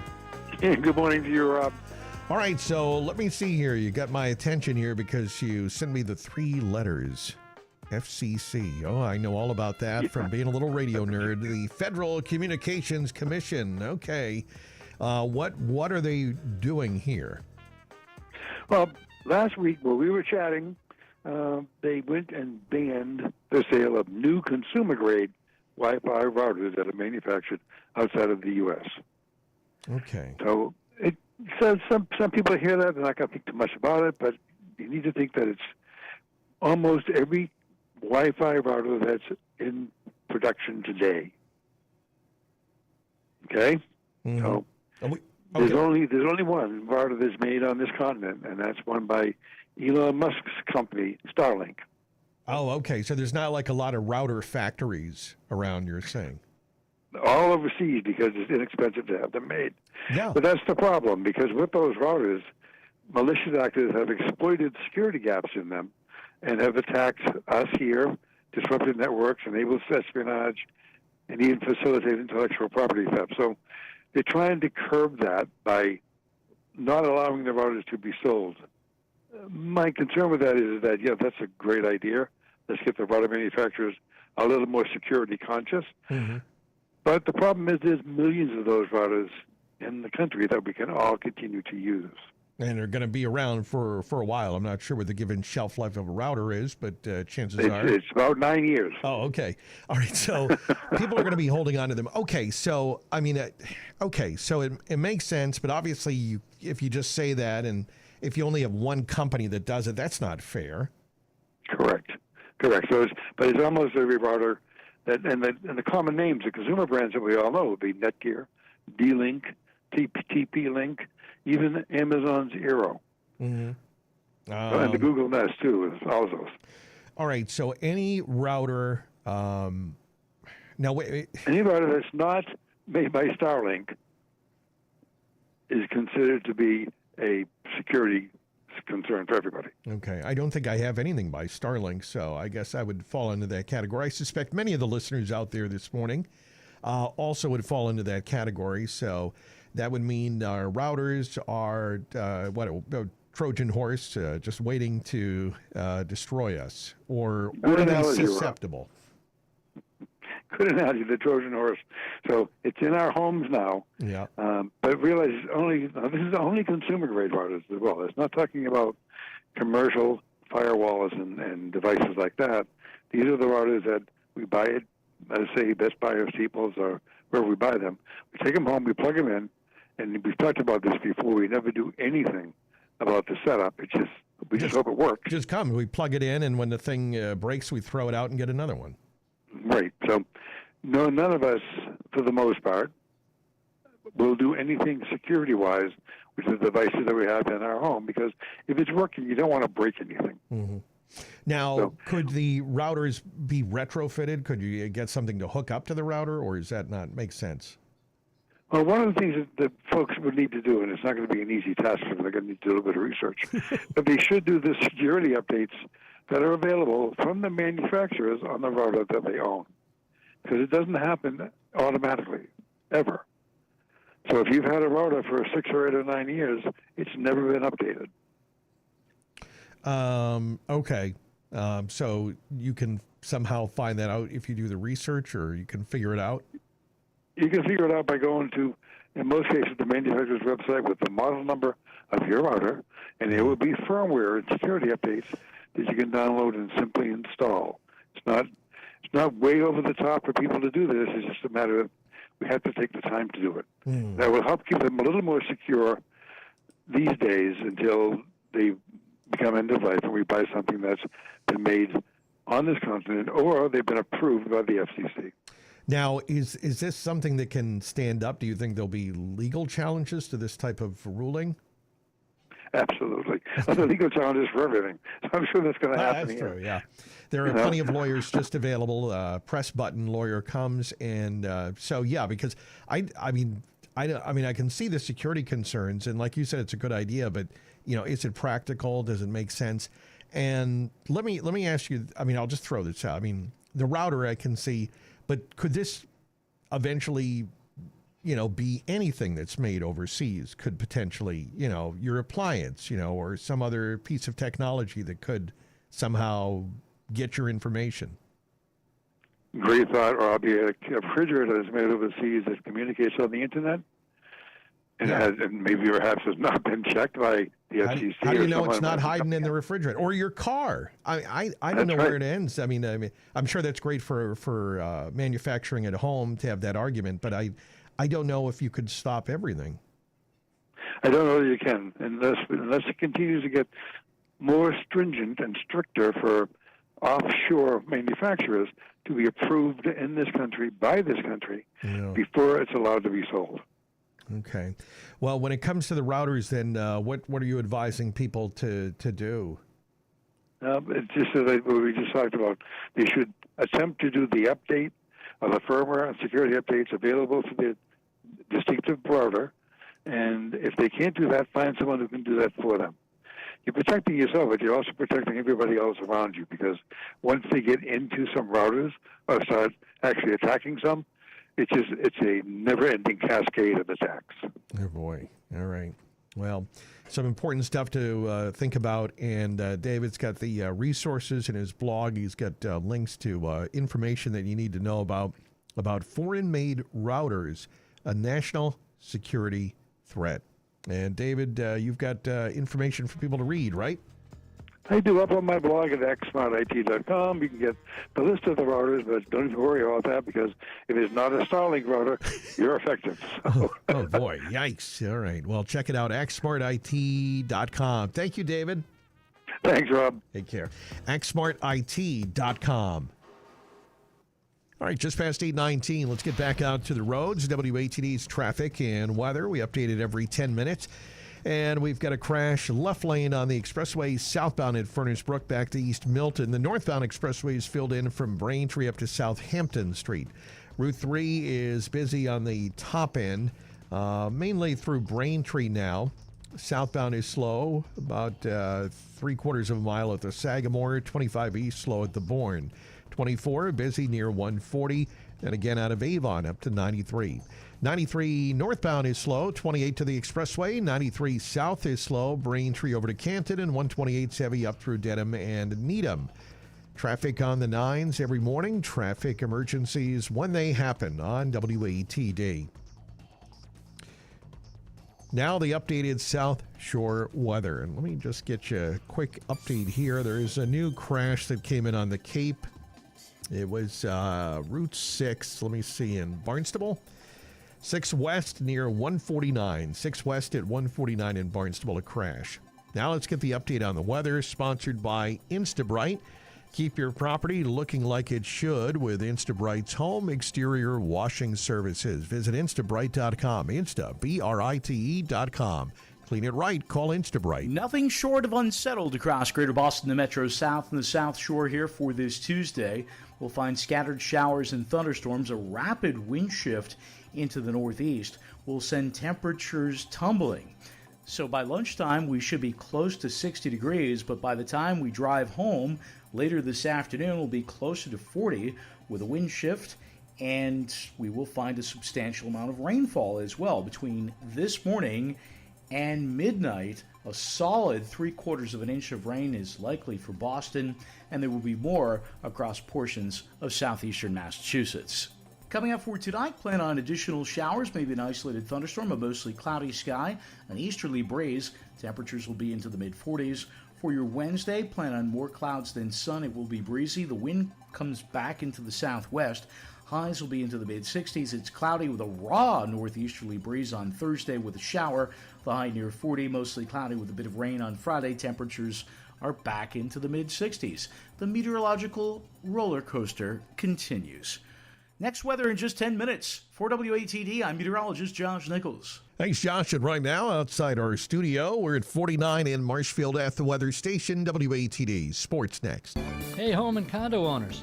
Have you noticed what the exterior of your home looks like? You have years of accumulated dirt, grime, unsightly mold or mildew on any of the exterior surfaces? Hi, I'm Dave Friedman from Instabright. For over 40 years, we've helped thousands of homeowners, condo associations, and businesses keep their properties looking like they should. We expertly wash pool aprons, decks, fences, and walkways. And all types of roofs can be safely, low-pressure soft washed to remove those nasty dark streaks and all other damaging growths. Listen to what a customer has to say. Hi, I'm Elisa from Hanson. I have Instabright clean the exterior of my home periodically. Instabright's employees are always professional, courteous, and knowledgeable. I believe in Instabright and recommend them to all my family and friends. Contact us through our website, instabrite.com, and use our new instant quote option to get immediate pricing to clean the exterior of your home. Clean it right. Call Instabright.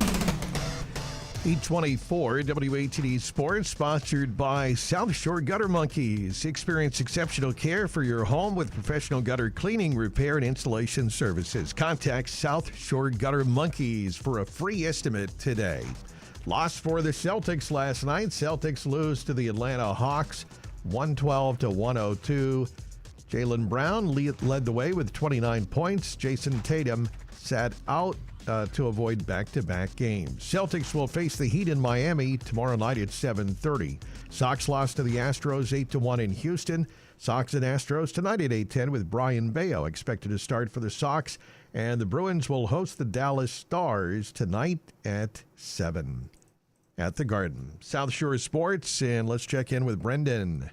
Wow, what a start to the week we had in high school sports. So many games to get to, so little time. Let's dive right in.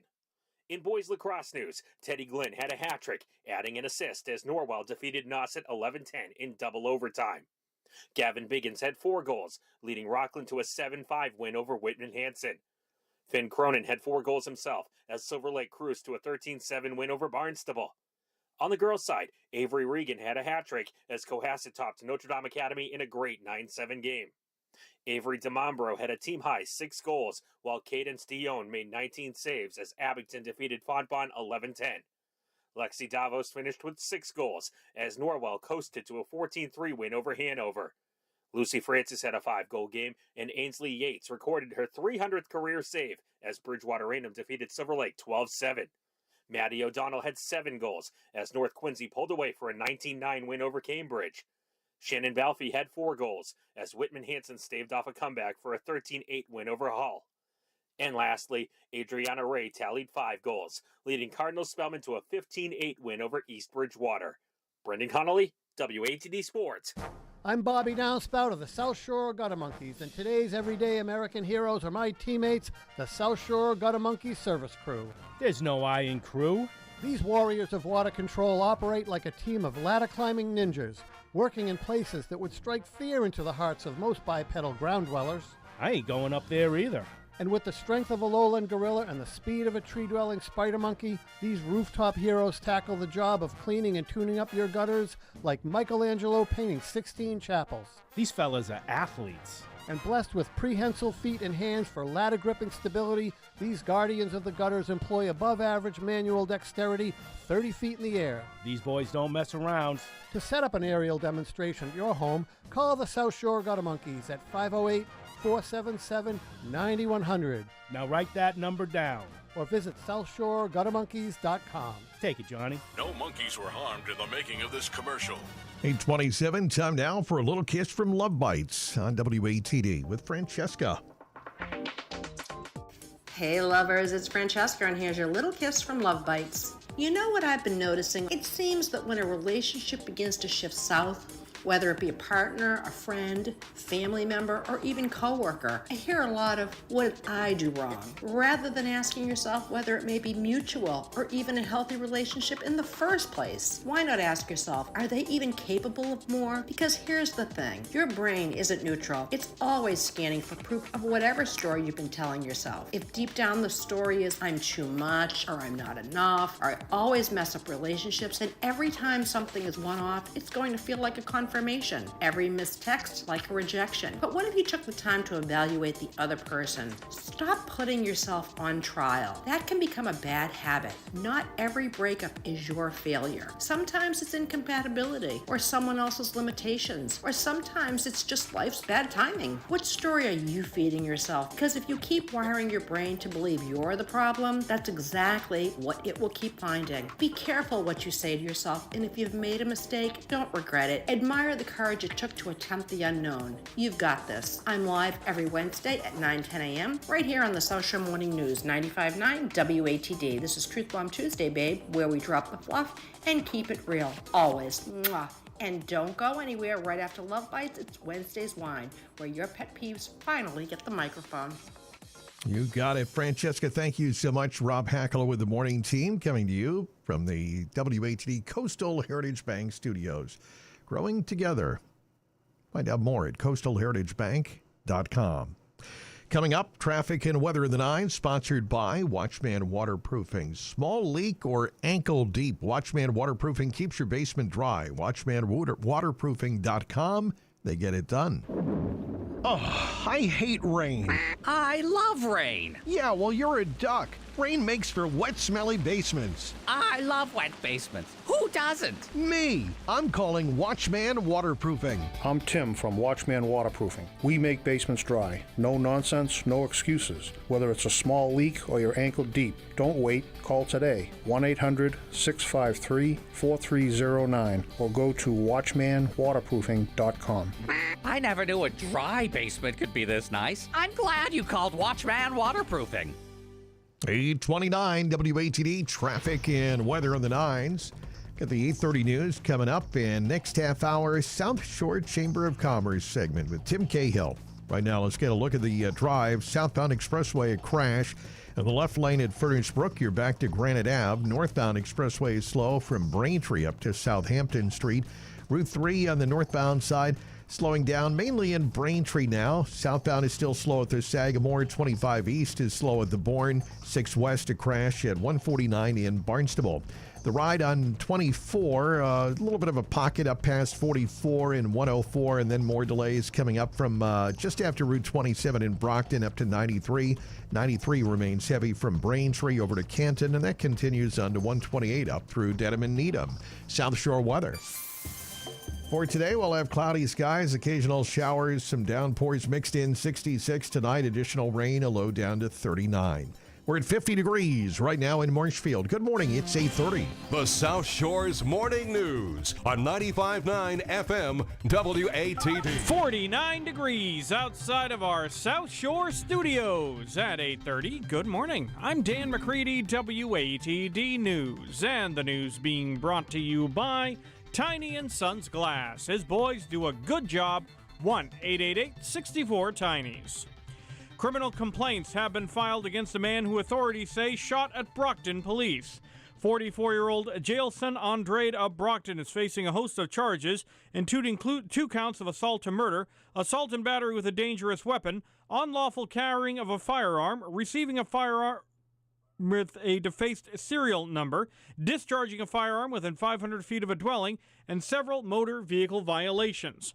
Plymouth County District Attorney Tim Cruz says that on Sunday morning at around 2:15, officers on patrol began pursuing a Lexus SUV. The vehicle spun out at the intersection of Moraine and Spring Streets. Authorities say the driver, identified as Andrade, got out and immediately began shooting over the roof of the SUV at the 2 police officers who exited their cruiser. Officers returned fire and struck Andrade in the shoulder. During the exchange of gunfire, a bullet pierced a home and grazed the arm of a 71-year-old man. Both the man and Andrade were taken to a local hospital for treatment. Police say they found a handgun on the ground near Andrade with an obliterated serial number. Andrade remains hospitalized and will be arraigned at a later date. The U.S. has attacked an Iranian nuclear site while Tehran hits an oil tanker off the Dubai coast. Charles De La Desma reports. The U.S. hit the central Iranian city of Isfahan early Tuesday, sending a massive fireball into the sky, and Tehran struck a fully loaded Kuwaiti oil tanker in the Persian Gulf. The attacks are a testament to the intensity of the month-long war the U.S. and Israel launched against Iran, which has maintained its chokehold on the Strait of Hormuz, closing off the vital waterway for global energy shipments and sending oil prices rocketing and roiling world markets. Meanwhile, Israel says another 4 soldiers have been killed in its invasion of Lebanon, as were 2 more United Nations peacekeepers, prompting the UN Security Council to schedule an emergency session for late Tuesday. I'm Charles de la Desma. A Scituate couple has been identified as 2 of 3 people killed in a helicopter crash off the coast of the Hawaiian island of Kauai. 59-year-old Patrick Haskell and his wife, 65-year-old Margaret Rimler, died when the sightseeing helicopter crashed last Thursday. The 3rd victim has not yet been identified. 2 others survived the crash. Haskell just retired from running the Haskell Insurance Agency in Needham with his father for many years. The agency recently moved to Dedham. In a posting, the company stated that Haskell's kindness and selfless nature impacted all who knew him, and that he extended respect and compassion to everyone he encountered. The crash is under investigation. WATD News Time coming up on 8:34. More of the day's top stories still to come. Little Timmy Wheeler was learning to ride his bike in his grandparents' driveway, and he was getting pretty good at it, too. But Timmy wasn't quite ready to go out riding with the big kids because he still hadn't graduated from training wheels. Well, one day Timmy saw the big kids go riding by, laughing and shouting, and Timmy had had enough. He went into Grandpa's shed, grabbed Grandpa's trusty wrench, and took those training wheels right off. Now he was ready to go. He hopped on that bike, kicked out the kickstand, and off rolling he went until the bike started wobbling. The driveway started looking a lot steeper than it did before. Timmy was out of control. He leapt off the bike to the safety of the lawn and watched as his little Huffy went careening down his grandparents' driveway, right into Grandpa's Lincoln Town car parked at the bottom, sending the handlebar straight through the windshield. Growing up can be hard on glass. I'm Peter Brown from Tiny & Sons Auto Glass. Windshield broken? Just call 1-888-64-TINIES. And thank you. WATD News Time, 8:35. And the news being brought to you by Wiemeyer Dentistry. Experienced quality care with state-of-the-art equipment that will exceed your expectations every step of the way. Online at WieMeyerDentistry.com. A contentious joint meeting of the Marshfield Advisory Board and Select Board last week carried over into last night's Select Board meeting on having override options go before the voters. WATD's Tom Gorman explains. Marshfield Select Board Chair Eric Kelly and Vice Chair Steve Darcy are at odds over placing override questions on the June election ballot. During a heated meeting last night, Kelly voiced his opposition to having the override go before the voters, while Darcy supported letting the voters decide on an override. Kelly tells WATD News his reason for not supporting an override. You know, everybody's going to me, maybe especially with last Wednesday's meeting with the numerous educators here, pushing us for an override. But the whole thing is that I don't hear those part of the town employees is, what are they going to do to help offset this themselves? So if there's any potential of me looking at doing something, what are they willing to do on their behalf to offset the expenses? Just looking at a lot of the salaries in town, especially administrators, as well as getting to know some of the collective bargaining agreements. The employees have done very well over the years, and the whole thing is now it's catching up to us. So the whole thing is that I think everything needs to be on the table, and my look at it is that if I was even given inkling of thought to casting a vote to put this on the ballot, I think the employees in town need to step up themselves, in my opinion. Darcy says whatever override option is approved by the June 15th town meeting, it should go on the election ballot. Well, essentially, he's created a very real scenario where town meeting could vote to pass an override, but it never gets the opportunity to advance to the ballot for a vote. That would mean that effectively the override would die.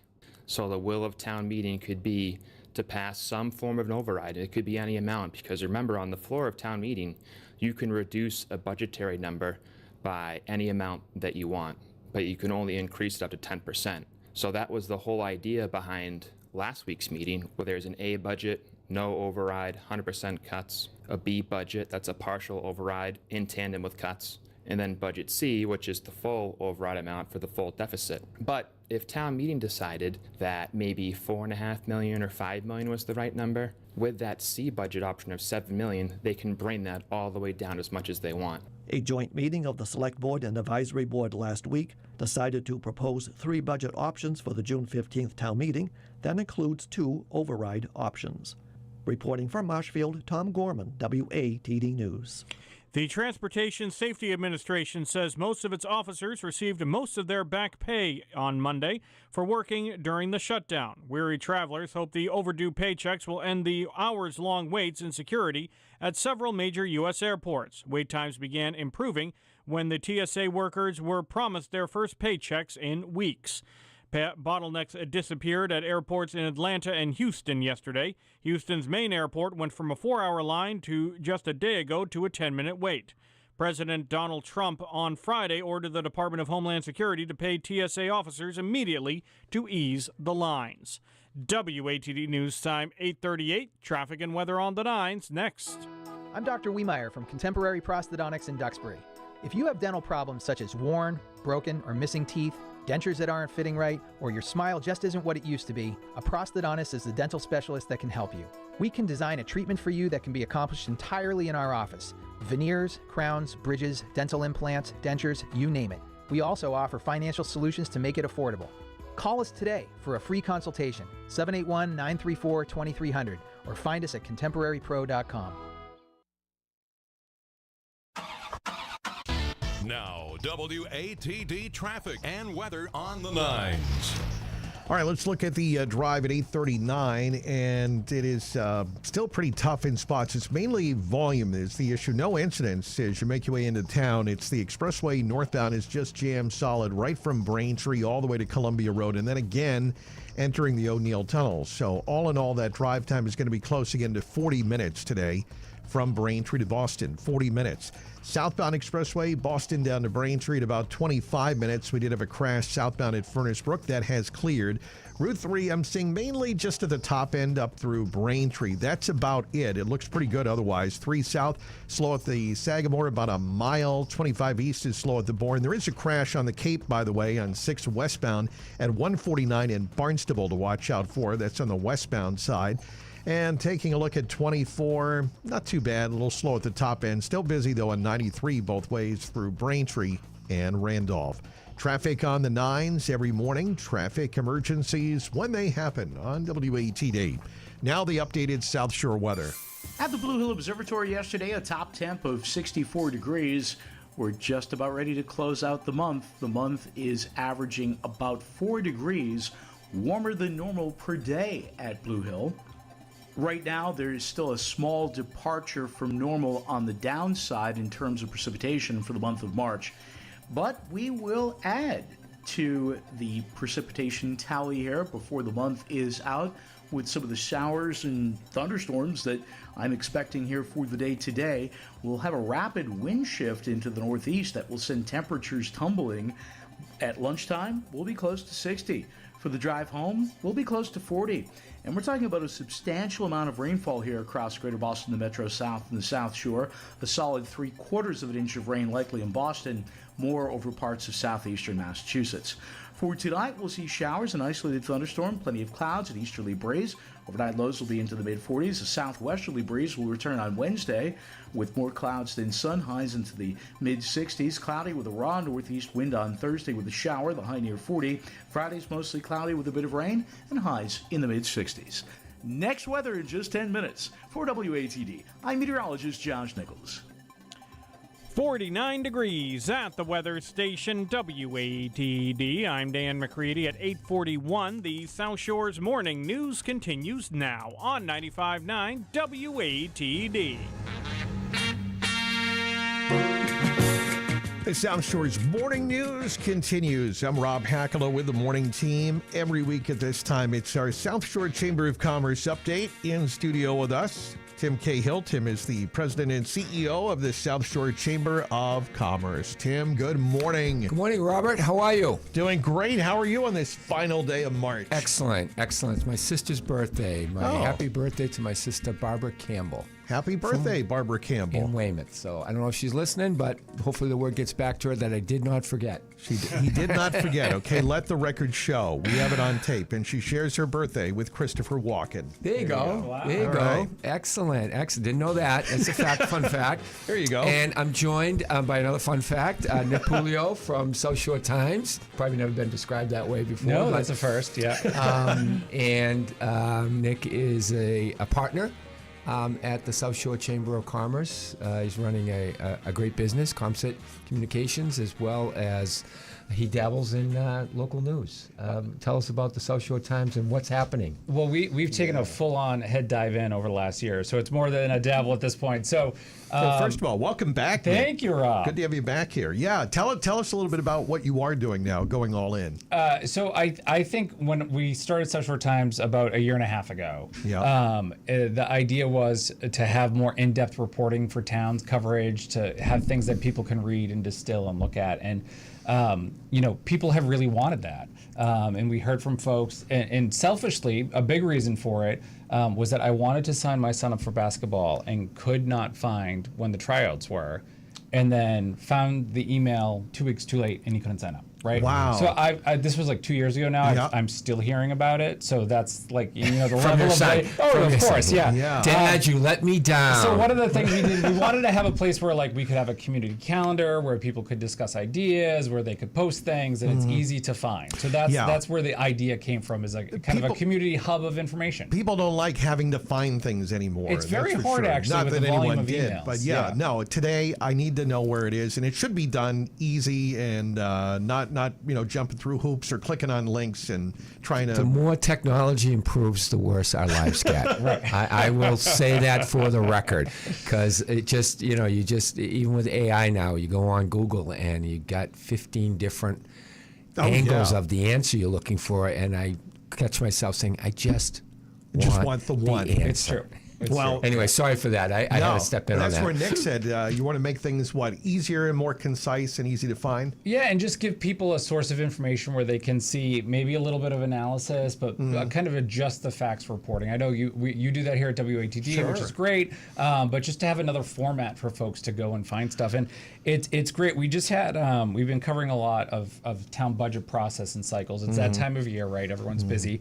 And so we've been doing a lot of in-depth work in some of our towns that have a lot going on. So Marshfield's one of those. Yeah. And I just got this email the other day from a reader. If I can read it, it's wonderful. Go ahead. So it was to me, and it says, I was very impressed with your coverage of the Marshfield Board of Selectmen and Advisors meeting.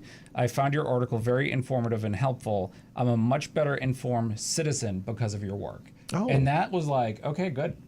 Mission accomplished. Mission accomplished. Yeah. We can't call in for the rest of the week. I mean, we would have liked to, but that was a good thing to wake up to on a Monday morning.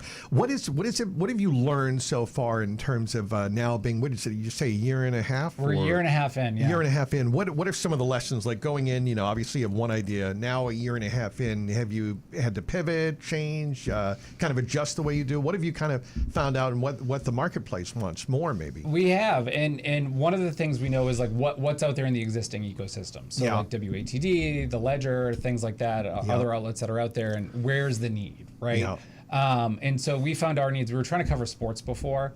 I'm not a big sports guy. I love watching basketball. That's my big thing. So like that UConn game this weekend, I yelled so loud I think my neighbor down the street heard Hope me. you ordered some furniture from Jordan's, maybe. Yeah, maybe. I Who missed knows? that window, but like we're not sports reporters, right? So we'll cover it if it's a big game, things like that. People are really looking for business news, like what's the trend, right? Yeah. So if you look on Facebook, you see a lot of like I have a sale or I'm doing this in my local business, but it doesn't piece together and tell the whole story for people. Yeah. So what we're looking to do is connect the pieces for businesses so they understand what's going on in the market and understand the region, right? Okay. And so then more local business news? more Like- local business news. More. Okay. We started doing more local trends, so it's harder to find. Like you're not going to find like what's going on in the South Shore economy, right? Like the Boston Globe's not really going to write about that. You have to No. go out and talk to the people doing the business and working in the business, and those have been insightful conversations, and we've started rolling out more of that. And then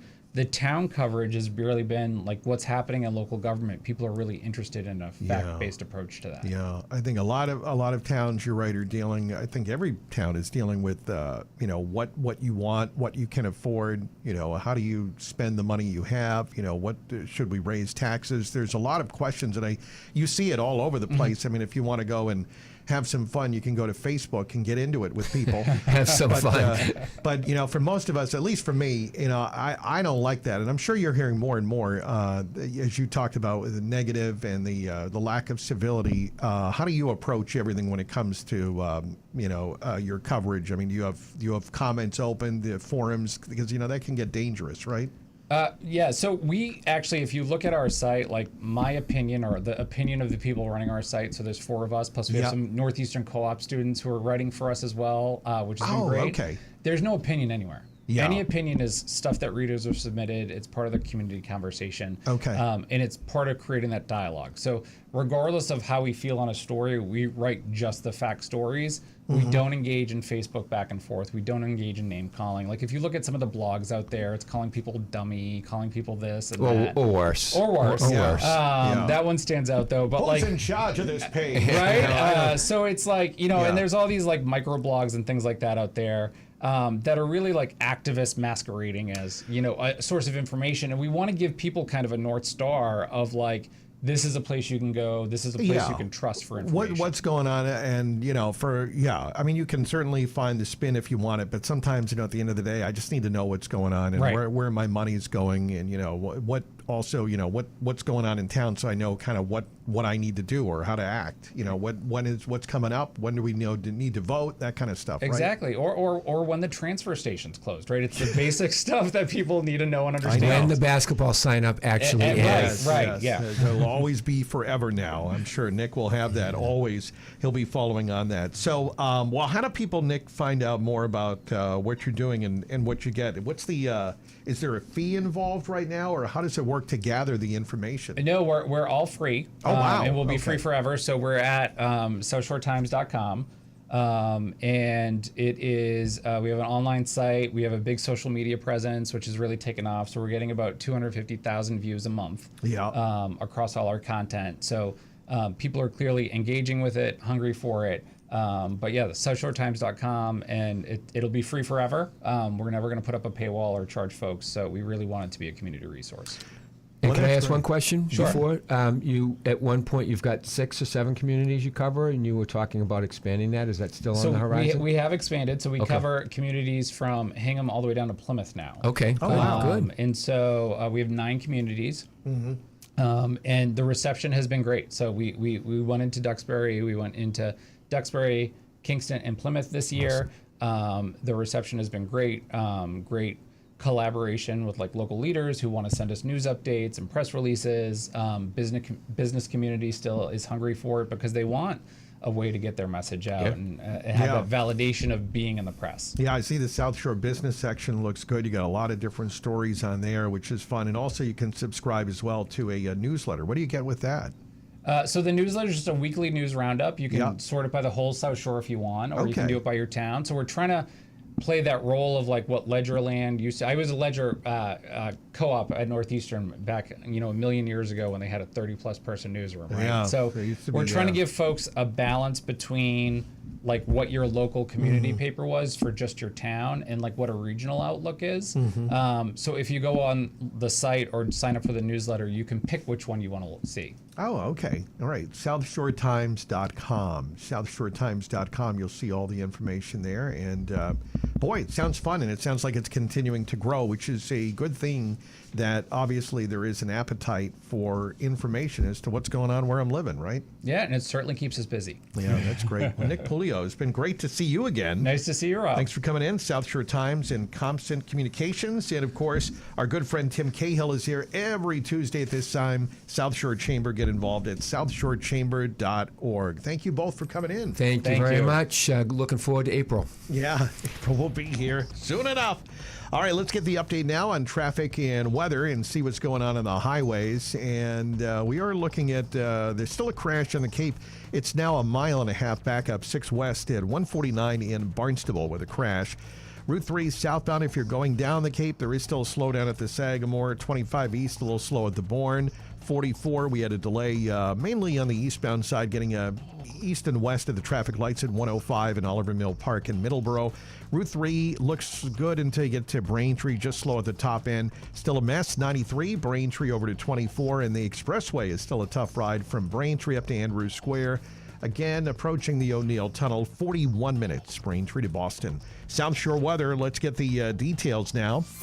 Meteorologist Josh Nichols. And Josh, your report is sponsored by Cape Cod 5, passionate about supporting the financial wellness of individuals, families, and businesses across southeastern Massachusetts. Visit their new location, Commerce Way in Plymouth today. Nothing short of unsettled across Greater Boston, the Metro South, and the South Shore here for this Tuesday.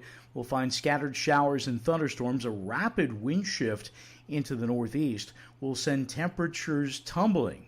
So by lunchtime, we should be close to 60 degrees, but by the time we drive home later this afternoon, we'll be closer to 40 with a wind shift, and we will find a substantial amount of rainfall as well. Between this morning and midnight, a solid 3/4 of an inch of rain is likely for Boston, and there will be more across portions of southeastern Massachusetts.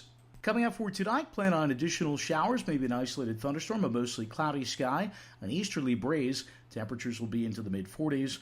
For your Wednesday, plan on more clouds than sun. It will be breezy. The wind comes back into the southwest. Highs will be into the mid-60s. It's cloudy with a raw northeasterly breeze on Thursday with a shower. The high near 40, mostly cloudy with a bit of rain on Friday. Temperatures are back into the mid-60s. The meteorological roller coaster continues.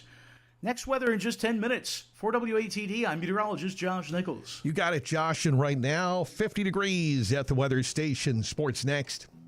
At Cape Cod 5, we're proud to take an active role in helping to create strong and vibrant communities throughout our region.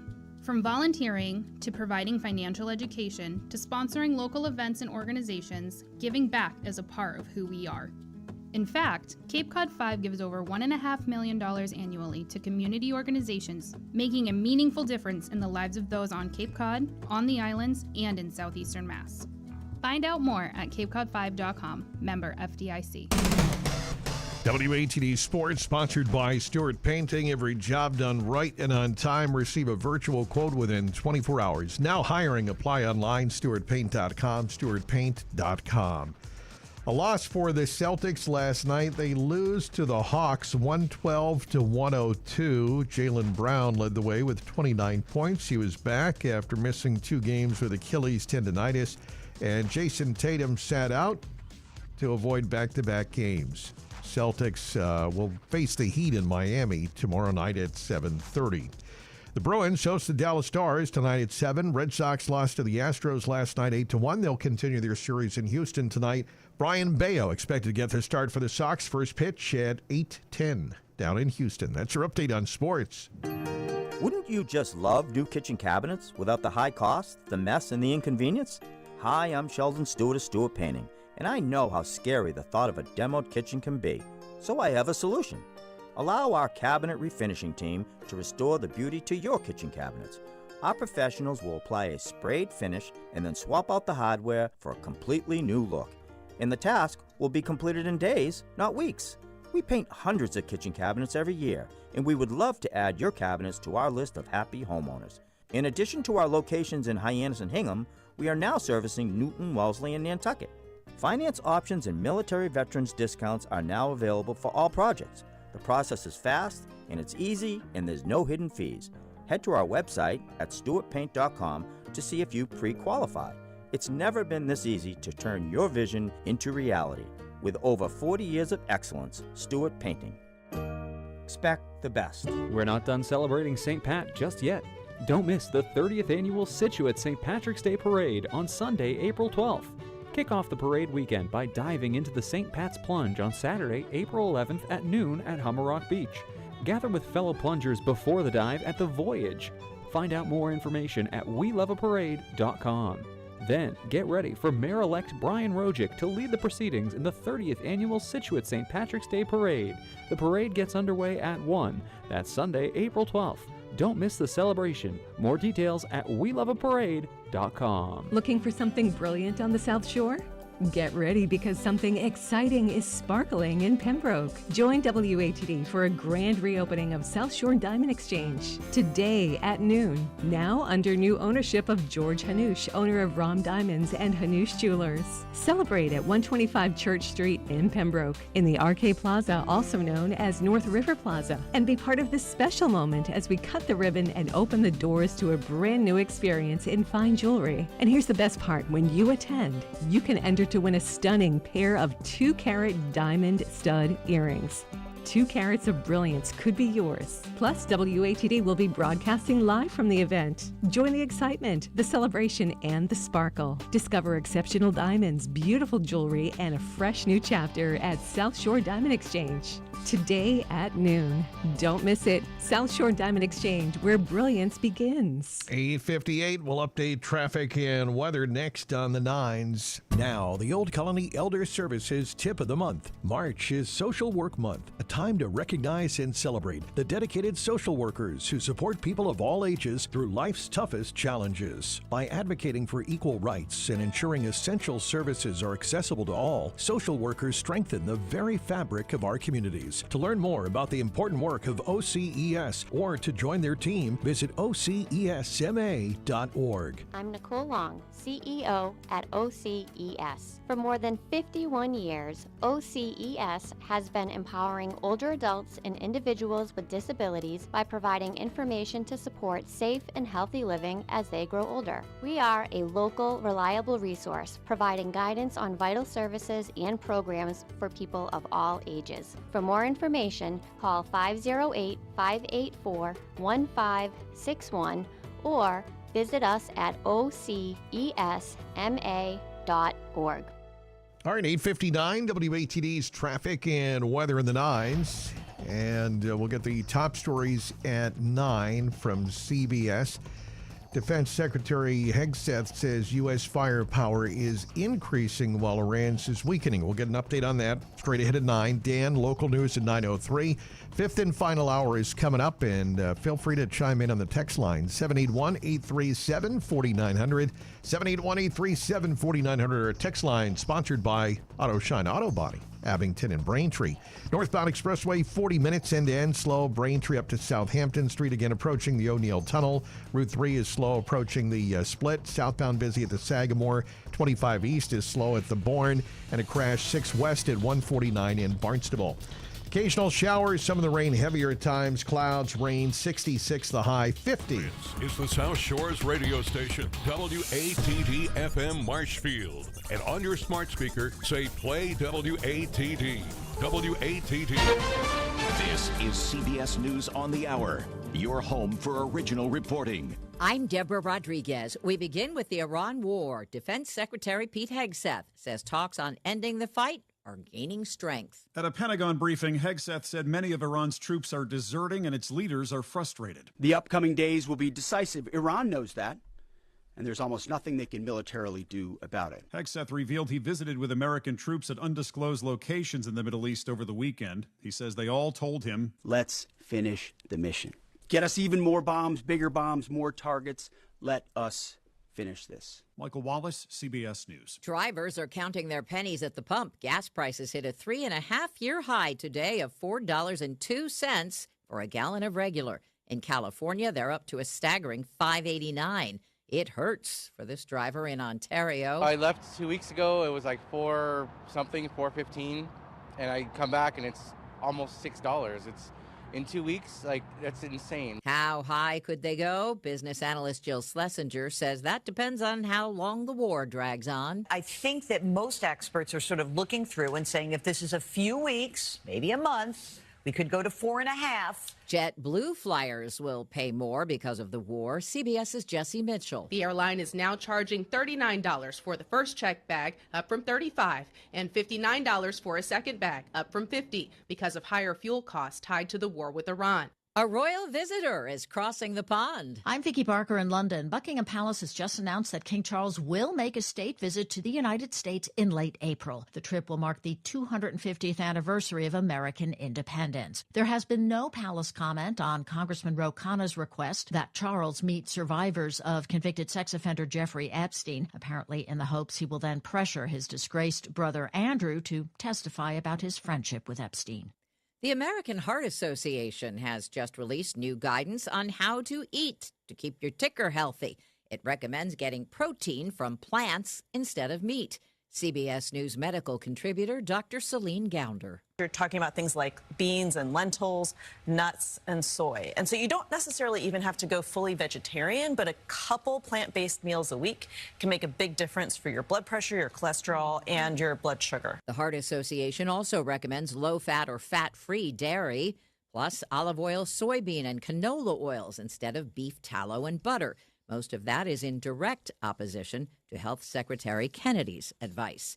Dow futures are up 528, Nas futures ahead 270. This is CBS News. What is going on? What's going on here? How is this possible? Great storytelling starts here. Oh, come on. Why? It's time for 60 Minutes. News, weather, traffic. 95.9 WATD. 959WATD.com. 50 degrees outside of our South Shore studios at 9:03. Good morning. I'm Dan McCready, WATD News. And the news being brought to you by the South Shore YMCA.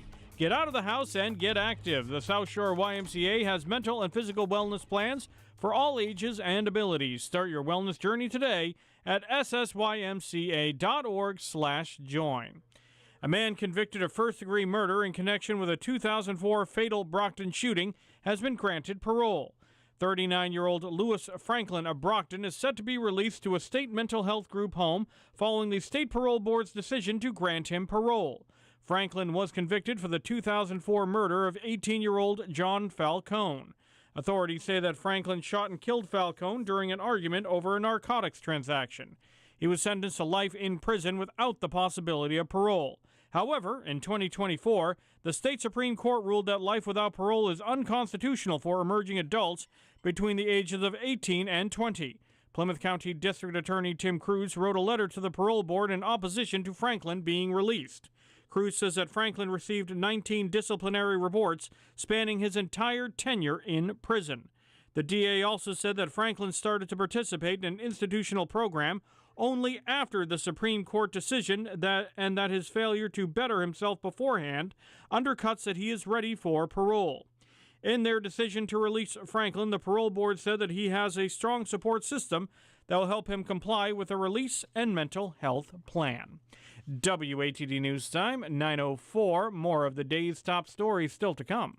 Start the new year at the South Shore YMCA, the Something for Everyone place. Whether you're there to lift, stretch, swim, or simply connect, you'll find more than just a gym. You'll find a community. Parents can recharge while kids dive into swim lessons, sports, and activities. Young adults can build strength in group classes or with personal training. And older adults can stay active and engaged in a welcoming space. At the South Shore Y, you'll find a fitness center that feels like home, people that keep you moving, and on-site babysitting that gives you time to focus. From individual goals to shared experiences, the South Shore Y is where friendships form, routines stick, and wellness grows.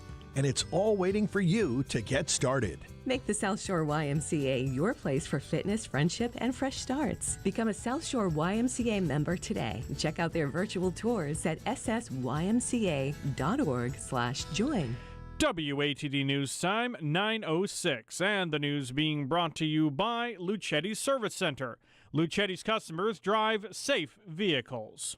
The MBTA will be offering reduced fares on the commuter rail this summer, as MBTA General Manager and Interim Transportation Secretary Phil Eng explains. Free summer Fridays across the commuter rail. All regular non-event commuter rail services will be free on all Fridays in June, July, and August, including Juneteenth and July 3rd. We'll also be offering 50% discounts on monthly commuter rail passes for June, July, and August as well, zones 1 through 10, and commuter ferry passes. The riders who purchase passes June through August will save hundreds of dollars. We see this as an opportunity to allow people to try the commuter rail and to see all that Massachusetts has to offer. And then our monthly commuter rail pass holders get an expanded weekend zone access, meaning you could be in zone 2, but you'll be able to travel to zone 10. That'll be for the weekends, and that allows more freedom and more value for that monthly pass. And then lastly, if you're a monthly commuter rail pass holder, you can bring a companion on the weekends for $1, a summer companion pass. Commuter rail pass holders may bring just that extra person. It's limited to one single companion, but we also remind everyone that children 11 and under will always ride free with their guardian. So this is just a great way for the entire family to get out and use the train, get off the roads. For more information, go to mbta.com. And the USS Massachusetts has joined the Navy fleet. Saturday's commissioning ceremony made the submarine the first named after the Bay State. WATD's Christine James has more. The Navy says the nuclear-powered sub has enhanced stealth, sophisticated surveillance capabilities, and special warfare enhancements.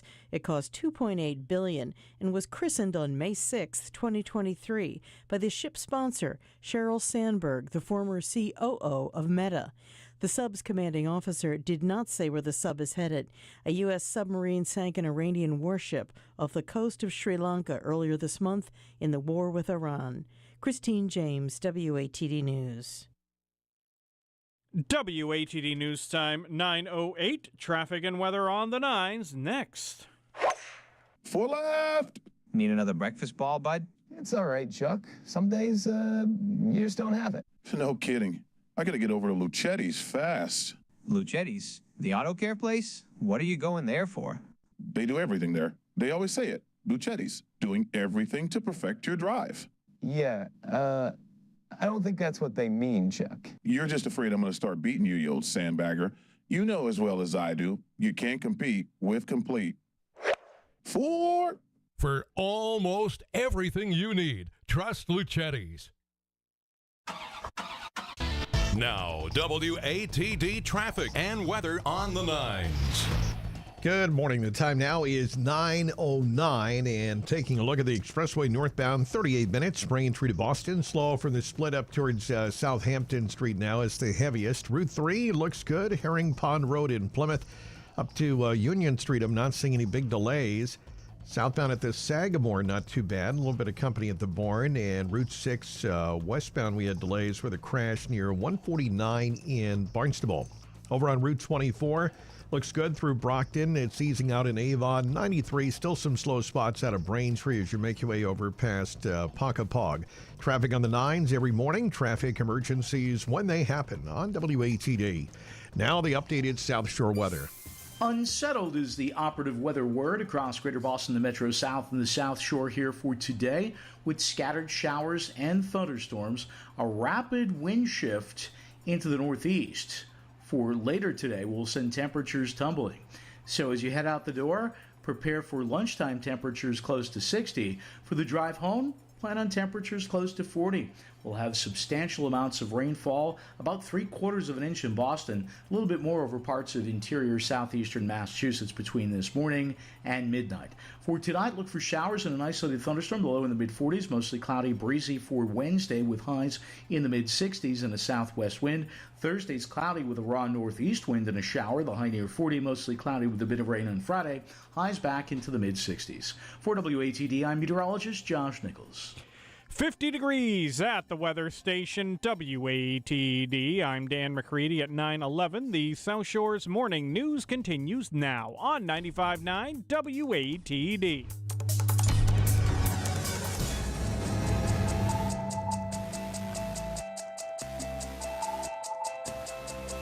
Got it, Dan. Here we go. It is the fifth and final hour of the South Shore's morning news, 95.9 FM WATD. I'm Rob Hakala. Thanks for listening to us on the radio. You can also watch the show on our WATD YouTube feed, WATD Radio on YouTube, and you can be a part of the show by texting in on the text line. If you have any questions or comments, all texters are welcome. Text into the show at 781-837-4900, 781-837-4900. Our text line sponsored by Auto Shine Auto Body in Abington and Braintree. Well, chances are you know someone that is battling substance use. In fact, could be yourself that are battling substances. More than 48 million Americans are battling substance use disorder, and up to half of those who find their way to recovery will relapse. The numbers are staggering, but statistics alone cannot capture the devastation. We're going to talk to the author of an honest memoir. His name is Matt Grace, and he takes readers into the chaos, compulsion, and collapse that defined his spiral into addiction. God Doesn't Relapse: Sex, Drugs, and the Life That Almost Killed Me. Matt Grace is his name. Matt, good morning and welcome. Thanks for having me on your show. It's a tremendous honor and a privilege to get to speak about this. Well, yeah, it's an important topic, and when we had read about what you went through and your message, we said we have to have you on here to help others, because as we mentioned, chances are there's someone in our family, a colleague, friend, it could be ourselves that are dealing with this. So many people impacted. Matt, tell us why you decided to write the book and to share a story that's so raw and personal. So I believe I was spared to give back. The first line in my book is, the first person I used drugs with is dead. The last person I used drugs with is dead. So why am I still here? And I think I'm here to bring change and support for families who are struggling with substance abuse. All right, so take us into God Doesn't Relapse. Tell us about your story of growing up and what happened to you early on. So one of the reasons why I wrote the book is I want to really help families to break the chains of enabling. Mm-hmm. And I grew up in privilege, and my father did the best he could, but one of the things I'm passionate about is that I don't want parents to destroy their kids' ambition. Right? That's one of the worst things you can do for your child. And my father destroyed my ambition by spoiling me. So explain that. What do you mean? So you came from a family that was well-to-do, and he was spoiling you with what? Gifts, money, way of life? Everything, way of life. He paid people to do my homework in high school, and he also paid someone to do my final project in college. Oh, wow. He introduced me to a fast life of strippers and gambling, and, he was my wingman, but not my father, right? So I want, if fathers are listening, I want them to be there. Kids need boundaries and rules, and my house was the party house, and I used my father like an ATM machine, and I didn't understand the value of a dollar, and that becomes dangerous when you don't understand and appreciate money. Wow. So right from a very young age. So I imagine it only got worse from there. Yes. While my friends were doing internships and working on, when you're in your 20s, you're building your life to set you up for the rest of your life. So while my friends were working, I was playing golf at the club with my dad's friends who were 55. So and I look back as I'm an 18, 19, 20-year-old kid playing golf with 55-year-olds. Okay. Now, was it just the alcohol? Did it become other things? Was it first like a drink here and there? How did it start for you? So it started with Ritalin. Ritalin, okay. And my best friend, so in the 90s, people were crushing and snorting Ritalin. Okay. But then it expedited to crystal meth in 2 short years. Oh, my gosh. But it was everything, opiates, alcohol. I was a TV reporter, and I OD'd in the newsroom in front of my coworkers. So I wrote this book because I want to help families break the chains of enabling and to create a healthy atmosphere for their child. I'm trying to inspire people to do service and volunteer work, and I'm very passionate about people intertwining a relationship, their recovery relationship with a higher power. And when was that moment for you, Matt? Take us through, was it a certain point in your career? Was it a life, a family? What was the turning point for you? Or did you just wake up and realize, how did you get closer to God? Yeah, so interestingly enough, my parents were divorced, so they didn't speak to each other. But I came home from a 3-day crack and alcohol binge on October 2nd, 2004. When I walked inside, I was 129 pounds. My mom started sobbing and said, "Oh, my God." But then she gathered herself and said, "If you're going to die, it's not going to be in this house. Get out. I'm changing the locks." Oh. And everybody in my family finally came together as one unit. And I burned every bridge. And you know what? Families have a right to live a nice life. And I held my family hostage for 13 years, and they had had enough. Yeah. And so at that point, did you know that, and you were able to make a change? Yeah, I wanted to die. I was physically dying, but also spiritually dead long before. And I went to a meeting, and they suggested that I get on my knees and start praying, and I thought that was ridiculous. I needed an attitude change. So to expedite the story, I got on my knees for the first time to pray to whatever was out there. I had a white light spiritual experience that lasted 25 minutes, and the obsession to use drugs and alcohol was lifted instantaneously. Wow.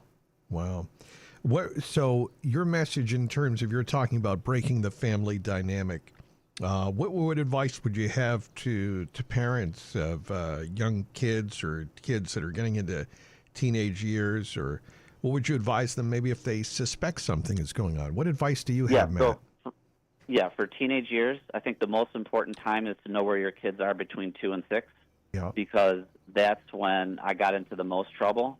But like when school gets out, okay, and then in between that time and dinner time, that's why it's so good for athletics or to be involved in extracurricular. But if your kids aren't involved in anything, you really have to know where they are and who they're hanging out with. Yeah. And advice for parents in general, if they suspect something's going on, what can they do in order to break the chain? If they suspect something, you have to drug test them immediately. Okay. So when I was in college, the first college that I failed out of, I racked up a $10,000 credit card bill and didn't go to class. And my father came out to read me the riot act. However, he didn't make me pay any of the credit card debt, and he didn't drug test me. And so if your kids are floundering in college, or you're seeing that they have a failure to launch, right, which is a lot of young men have a failure to launch into a stable life and a healthy career, start by drug testing them. And if it comes up positive, then you kind of know where to go. If you have the means to do it, I would call a private practice in your area, or you go to your local community for support. We've been chatting this morning with Matt Grace. The name of the book, he is God Doesn't Relapse, Sex, Drugs, and the Life That Almost Killed Me. Matt Grace has been with us this morning on WATD. Matt, thank you for coming on and sharing your story. For people to obviously, the best thing would be to get the book to read more. How can people do that, Matt? Yes, they can go to mattgrace.com, and you'll see a link to Amazon, Barnes & Noble's Books A Million, or you can just go to Amazon to get the book. And I want to tell people that I've started something called the National Sobriety Tour, where I'm traveling the country and speaking for free. So if anybody, a church, a synagogue, or a nonprofit is interested in booking me, I am doing it at no cost, because I think growing up in a place of privilege, I have a responsibility to try to help those who are suffering and, may not be as fortunate as others. Wow. Okay. Matt Gracie is giving it back, and mattgrace.com is the website. You can find out more and connect with him there. Matt, thank you for coming on and sharing your story today with us on WATD. Thank you so much for having me. Absolutely. Matt Grace with us. God doesn't relapse. All right, it is traffic and weather time now on WATD. Coming up, we will have our Pause and Clause segment. That is next on WATD. But first, let's get you updated on the traffic and the weather. Northbound Expressway is jammed. Braintree up to Andrews Square. Route 3 is not too bad now along the South Shore, and it's easing out on 24. South Shore weather, let's get the details now from meteorologist Josh Nichols, sponsored by Auto Shine Auto Body. With decades of experience, Auto Shine Auto Body is a gold certified auto body shop. You bend it, they mend it. Abington and Braintree. And online at AutoshineAutoBody.com.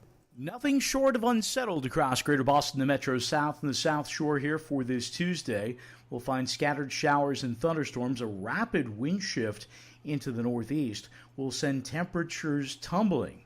So by lunchtime, we should be close to 60 degrees, but by the time we drive home later this afternoon, we'll be closer to 40 with a wind shift, and we will find a substantial amount of rainfall as well. Between this morning and midnight, a solid 3/4 of an inch of rain is likely for Boston, and there will be more across portions of southeastern Massachusetts. Coming up for tonight, plan on additional showers, maybe an isolated thunderstorm, a mostly cloudy sky, an easterly breeze. Temperatures will be into the mid-40s. For your Wednesday, plan on more clouds than sun. It will be breezy. The wind comes back into the southwest. Highs will be into the mid-60s. It's cloudy with a raw northeasterly breeze on Thursday with a shower. The high near 40, mostly cloudy with a bit of rain on Friday. Temperatures are back into the mid-60s. The meteorological roller coaster continues. Next weather in just 10 minutes. For WATD, I'm meteorologist Josh Nichols. Oh no, someone ran a shopping cart into my car when I left it unattended. Auto Shine Auto Body. You bend it, they mend it. My kid didn't see that giant telephone pole when he opened the door. Now look at it. How splendid. Auto Shine Auto Body. You bend it, they mend it. The chucklehead behind me was texting and driving, and now I'm rear-ended. Auto Shine Auto Body. You bend it, they mend it. I don't even know how this happened, but look, my bumper's dented. Auto Shine Auto Body. You bend it, they mend it. Your buddy just had a great experience fixing his car. Who was that he recommended? Auto Shine Auto Body. You bend it, they mend it. For over 20 years, Auto Shine Auto Body has been providing friendly, fast, professional, and affordable services you can count on. Auto Shine Auto Body is a gold-certified auto body shop with locations in Abington and Braintree. Whether you're using your insurance company or paying out-of-pocket, Auto Shine Auto Body will work with you. Find them online at AutoshineAutoBody.com. Auto Shine Auto Body. You bend it, they mend it. By the middle of the week, so much news has come your way, you need your own team to sort it out.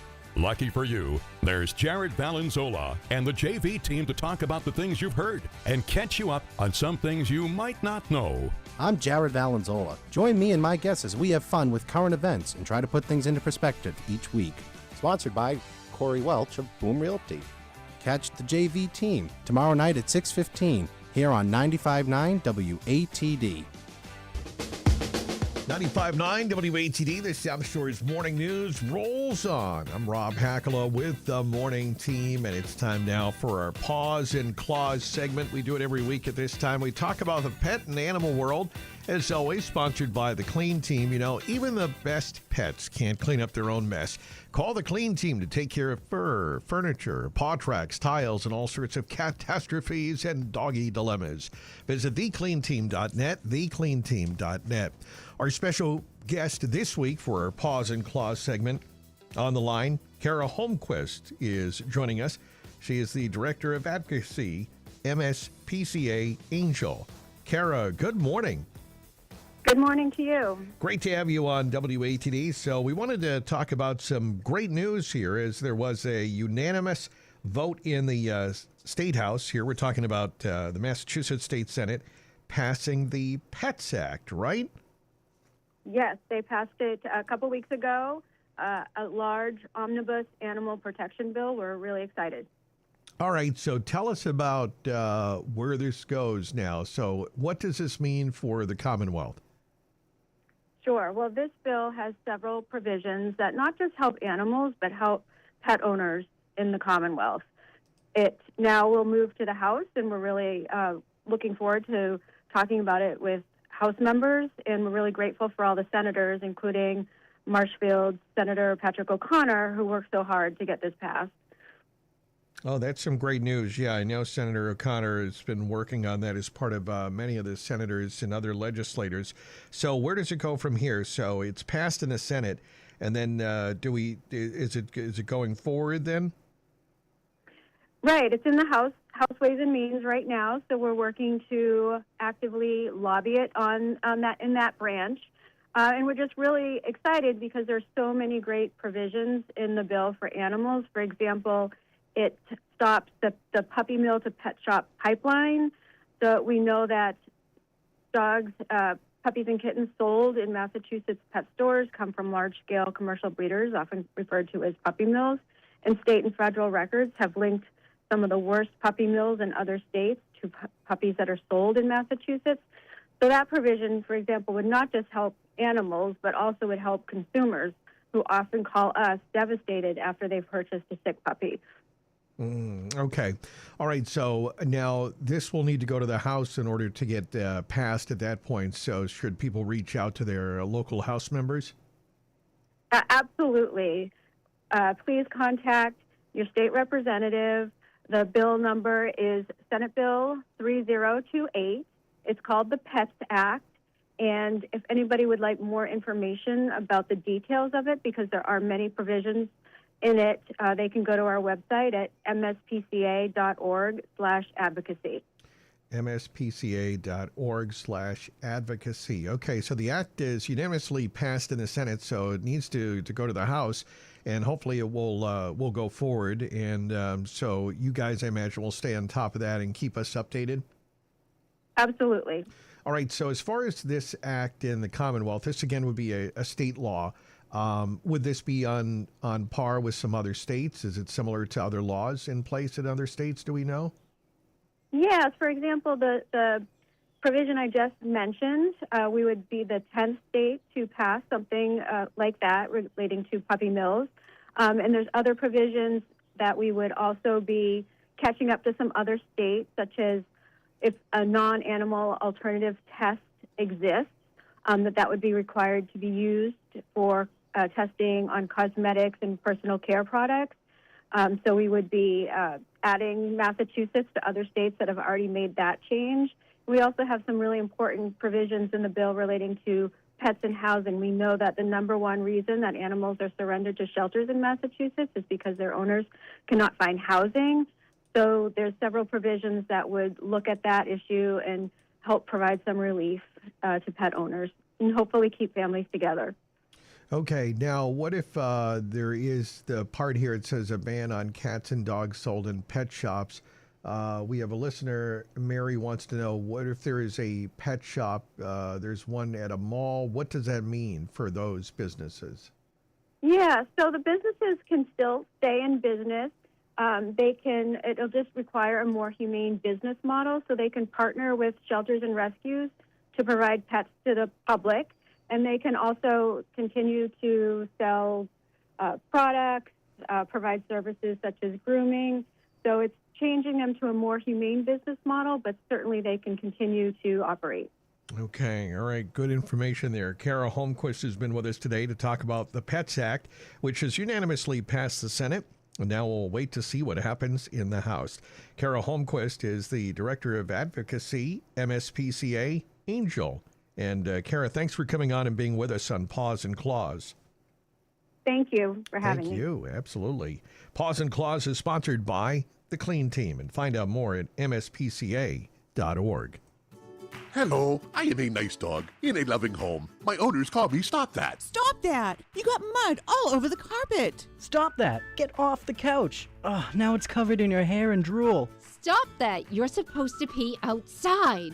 Then they found the Clean Team. When a Clean Team came, they gave the carpets and furniture a deep cleaning. You'd never know that I was here once they were done. The sofa looked like new again. They cleaned the tiles in the bathroom where I take my bath, and the whole house smelled so clean. Now all I hear is, Good dog. Bring me the ball. That's a good dog. if you've got pets or if you've got kids, call the Clean Team. Your dog will thank you.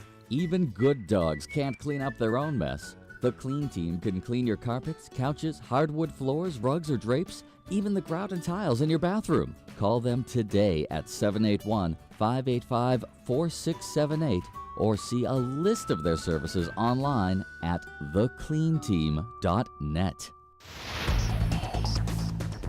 WATD traffic and weather update. The ride on the expressway still heavy. Braintree up to Southampton Street. Route 3 looks good along the South Shore. We did have a crash on 6 West in the left lane, still at 149 in Barnstable, about a mile and a half back up there. Some delays along the Scenic Highway along the canal between the Bourne Bridge and the Scenic Park. That's due to ongoing work. No major delays on 24. And as we mentioned, Route 3 looks pretty nice along the South Shore. South Shore weather.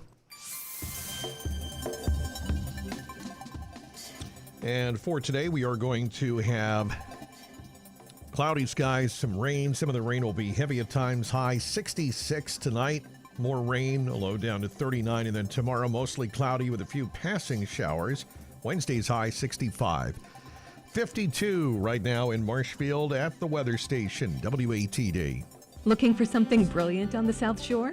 Get ready because something exciting is sparkling in Pembroke. Join WATD for a grand reopening of South Shore Diamond Exchange today at noon. Now under new ownership of George Hanush, owner of Rom Diamonds and Hanush Jewelers. Celebrate at 125 Church Street in Pembroke in the RK Plaza, also known as North River Plaza, and be part of this special moment as we cut the ribbon and open the doors to a brand new experience in fine jewelry. And here's the best part: when you attend, you can enter to win a stunning pair of 2-carat diamond stud earrings. 2 carats of brilliance could be yours. Plus, WATD will be broadcasting live from the event. Join the excitement, the celebration, and the sparkle. Discover exceptional diamonds, beautiful jewelry, and a fresh new chapter at South Shore Diamond Exchange. Today at noon. Don't miss it. South Shore Diamond Exchange, where brilliance begins. One Stop Painting and Renovating. Looking to transform your home? Trust the team that's been doing it right for over 40 years, One Stop Painting. At One Stop Painting, every project starts the right way, with a professional, thorough, written estimate after discussing your needs, your goals, and your vision.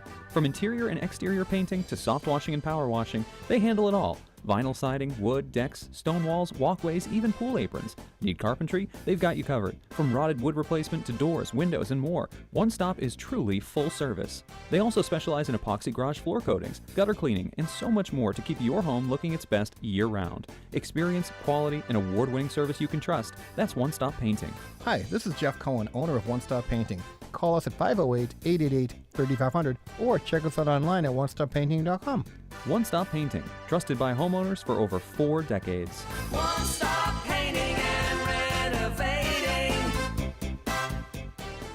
There's a difference between liking a house and actually getting it. Redfin is built to make up that difference and close the gap between finding and owning the home for you. Redfin agents close twice as many deals as other agents, so when you find a home you love, you're not a step behind when it's time to make an offer. That means less watching great homes disappear and more focus on the ones you'll actually move into and call home. Redfin helps turn saved listings into real addresses. Get started at redfin.com.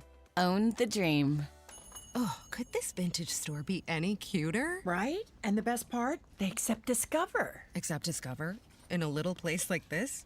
I don't think so, Jennifer. Oh, yeah, huh? Discover's accepted where I like to shop. Come on, baby, get with the times. Right, so we shouldn't get the parachute pants? These are making a comeback. I think. Discover is accepted at 99% of places that take credit cards nationwide.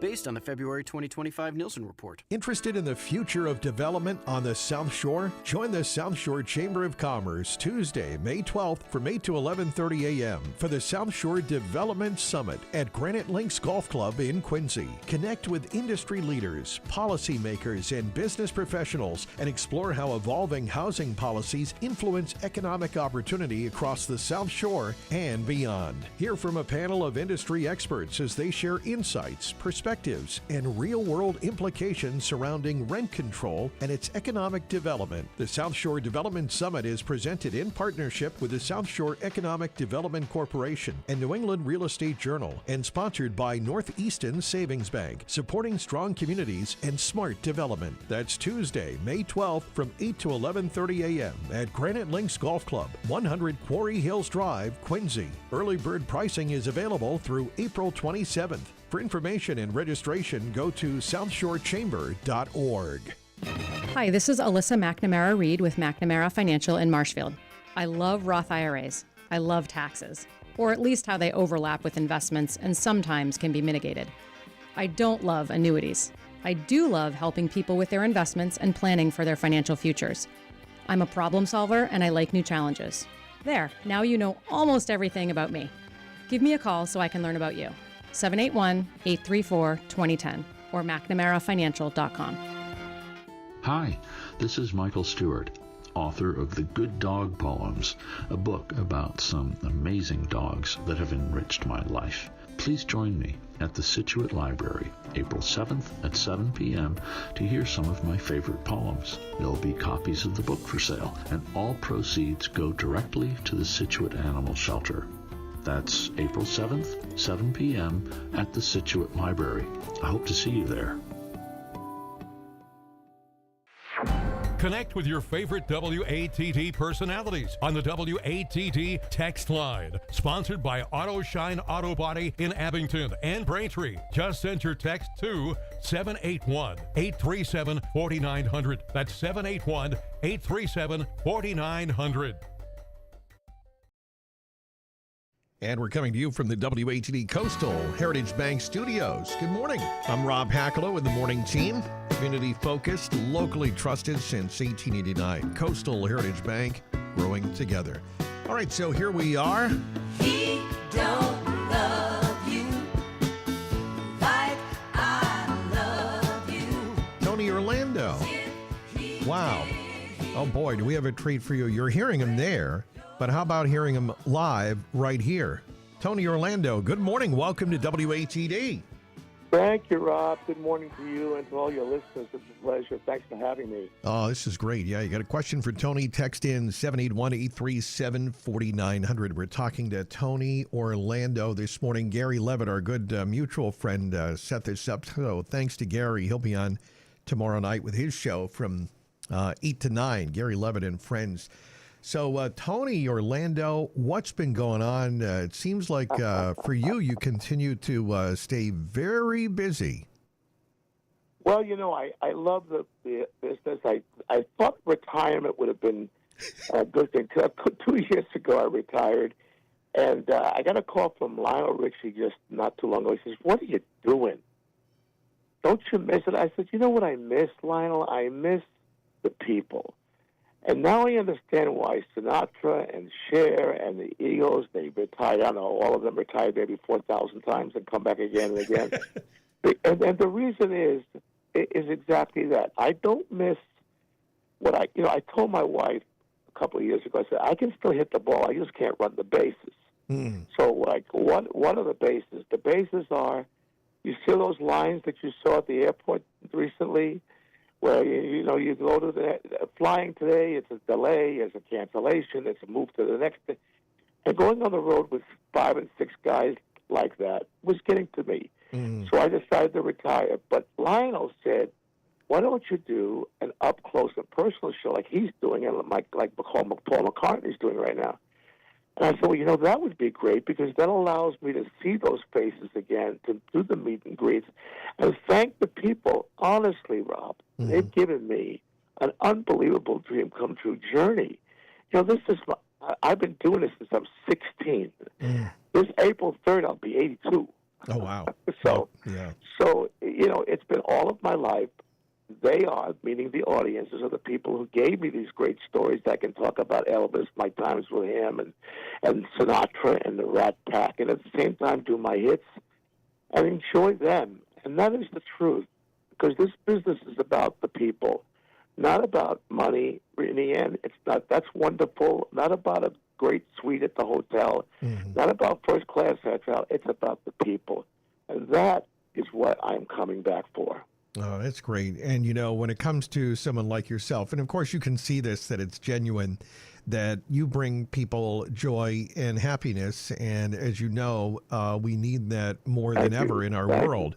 And right? I mean, and so you get to go out there.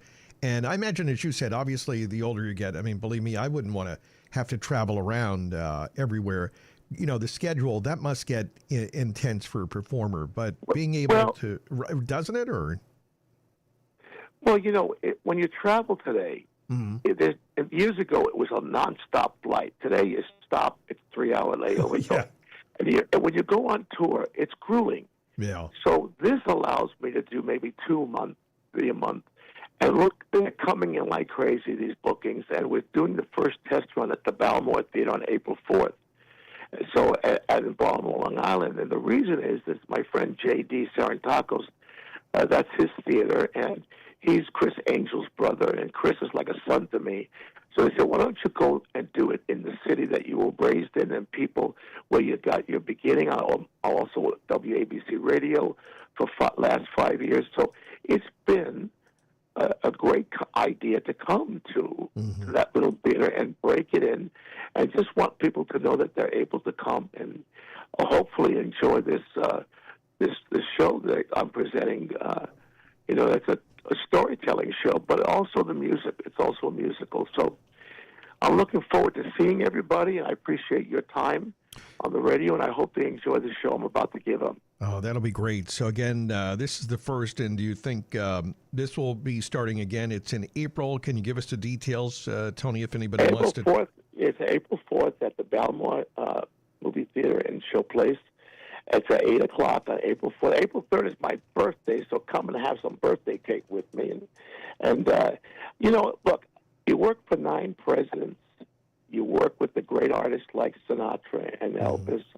You end up working for Clive Davis and signing and producing Barry Manilow. You work with Blood, Sweat, and Tears. Your first writer was Carole King and Jerry Goffin. And you have this incredible time with Tony Orlando and Dawn Days on the television show with all those great stars. It's a great time for me to share some stories that you wouldn't believe. I mean, to be able to work with those people, it's given me a chance to share some unbelievable backstories that I think people would enjoy. Yeah, people love the stories, and you have so many, and it's so great to be able to have access to those stories through you, the storyteller, at Belmore, in Belmore, New York, Saturday, April 4th. It starts around 7? Well, doors open at 7, show is 8 o'clock. It's right across the street from the Balmore train station right there, so it's easy to get to. And it's going to be a night in which it's a birthday gift for me to go back in, and I mean that because truthfully, Rob, the people are the reason you love this business so much. You know that. You're in the radio business. You know that you connect with people in the most special way. I learned by doing a radio show how special radio is because you're connecting with people not even seeing you. You're connecting because your soul hits their heart or soul. It's a very beautiful part of our industry, the radio business. I've loved it, doing it at WABC, and I know you do. It's special, and hopefully all of my friends in New York will be able to come. It's a small theater, so you know, I don't know how we're doing right now. I haven't even checked, but I hope there are seats available. But I hope you come. Maybe you and your family would love to come, Rob, as well. But this is a time for me to be able to share what the people have given me, a dream-come-true career with a lot of stories that would amaze them. You know, there's some stories that I've never told before.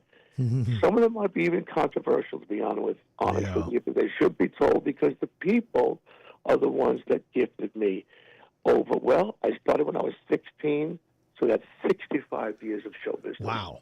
It's amazing to be able to do what you love for most of your life. And if this show, Tony, you think perhaps you may take it elsewhere, you're saying maybe in the future? Well, it's already being booked across the country. And right now we're putting together a documentary on those 65 years. So it's all part and parcel of wrapping it up as one final story. Oh, good stuff from Tony Orlando. I'll read these final, just before you go, Tony, I'll read a couple of the messages in from the listeners this morning that really enjoy you.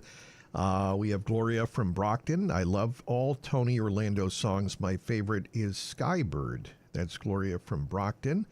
Nina in Situate says, we used to love watching you on TV on the variety show. Great to hear you're well and happy. My brother would pretend to be Tony, and my sister and I pretended to be his backup Dawn. That's Nina in Situate. Oh, I love it.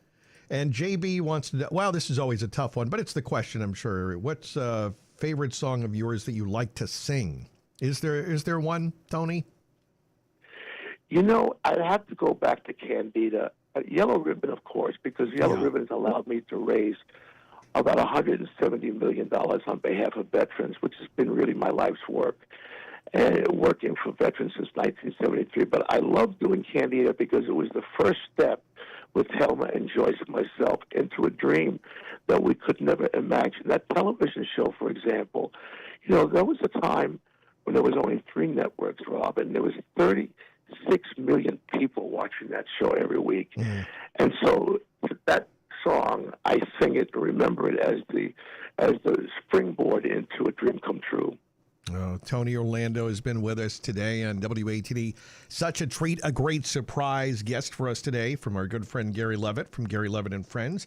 He had Tony, he reached out and said worked out well for his schedule, so we're so excited to have Tony on to talk about his great life. And don't forget as well, that show coming up will be the day after his birthday, April 4th, in New York. Tony Orlando. Baltimore, Long Island, Baltimore Movie Theater and Show Place. And you, Rob, I have a great admiration of you on the air. You do an amazing show.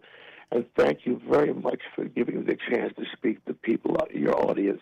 Absolutely, absolutely. Tony, it's been a joy, and thank you very much. And thank you for everything you've done. I appreciate the time today. I really do. Thank you, Rob, and continued success. And you have a great show, and you are classic radio sound. When I listen to you, it's like, oh, that's how you do it.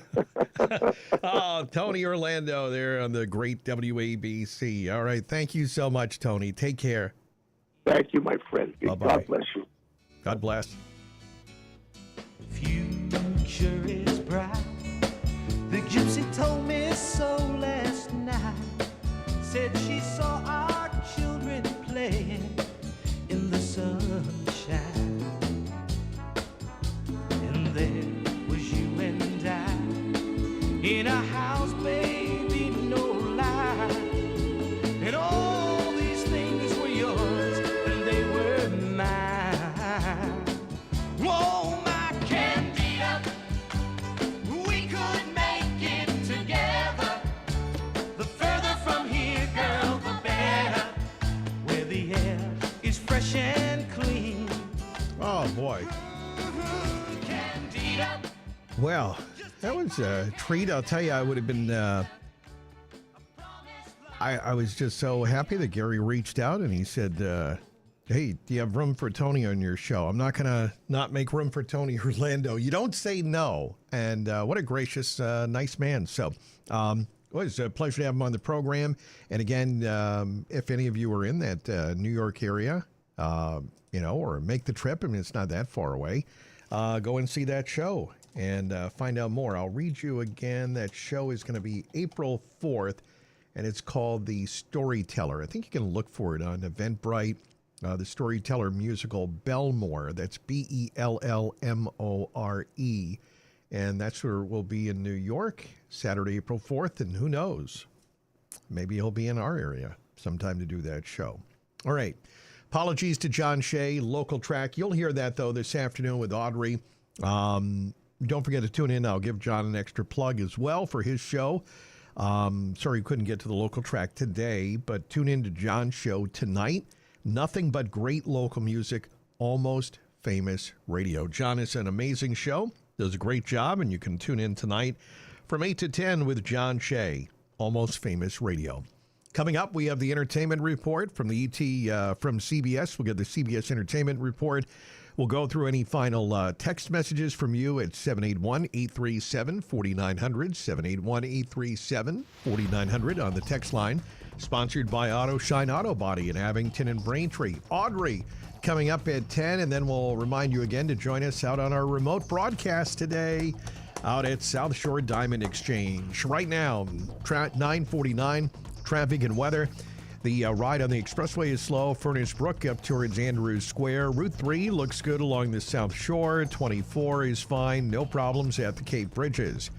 Traffic on the 9s every morning. Traffic emergencies when they happen on WATD. And now the updated South Shore weather forecast. Let's get the details now. And we've got meteorologist Josh Nichols with the South Shore's most accurate and dependable weather.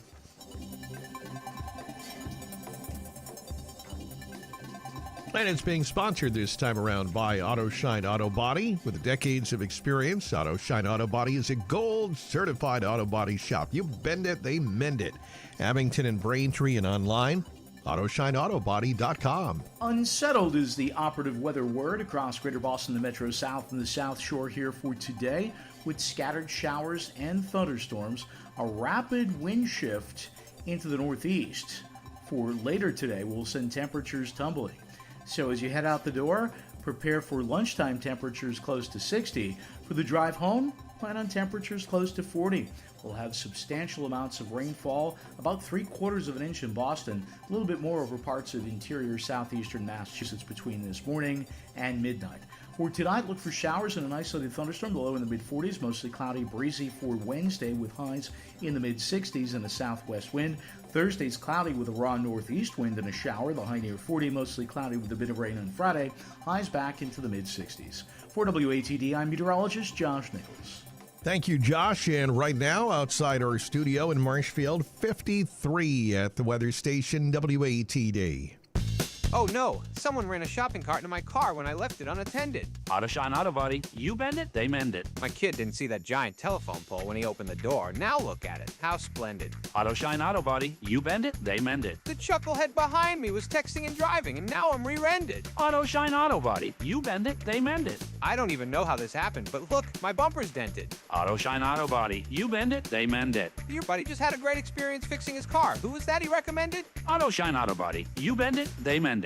For over 20 years, Auto Shine Auto Body has been providing friendly, fast, professional, and affordable services you can count on. Auto Shine Auto Body is a gold-certified auto body shop with locations in Abington and Braintree. Whether you're using your insurance company or paying out-of-pocket, Auto Shine Auto Body will work with you. Find them online at AutoshineAutoBody.com. Auto Shine Auto Body. You bend it, they mend it. One-stop painting and renovating. Looking to transform your home? Trust the team that's been doing it right for over 40 years, One Stop Painting.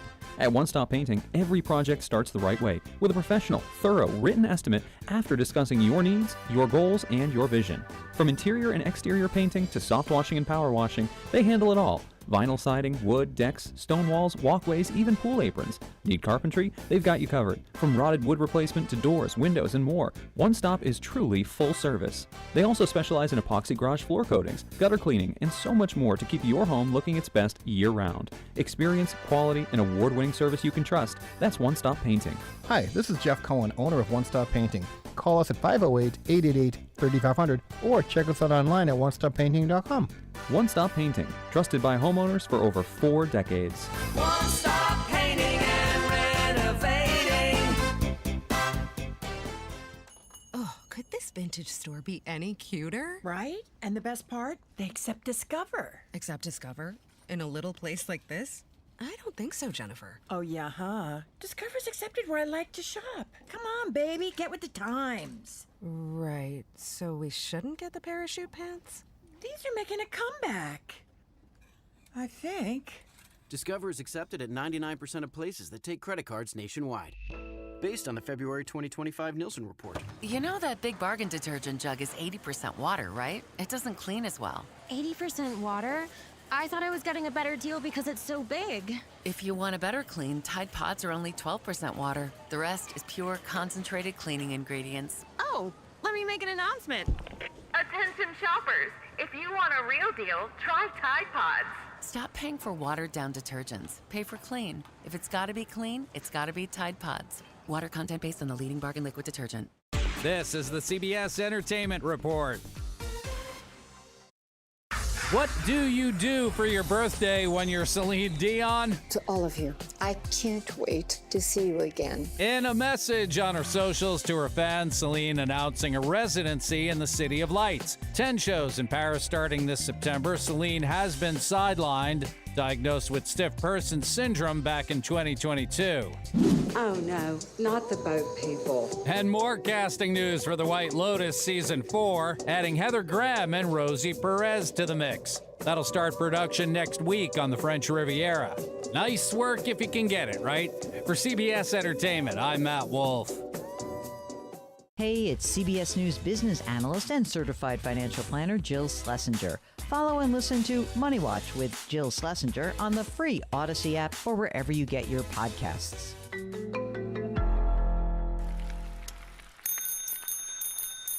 Is that Bob on his bike? Bob! Hey, Bob! What are you doing biking? Didn't you just buy a new car? I did, but I don't want to drive it to work. I risk getting dings and scratches in that busy parking lot. Bob, you're going to have a coronary. There's got to be a better way. Have no fear. Luchetti's is here with its expert cosmetic body repair services. Luchetti's can erase any scratch, ding, or bruise on your vehicle and keep your car looking new. Really?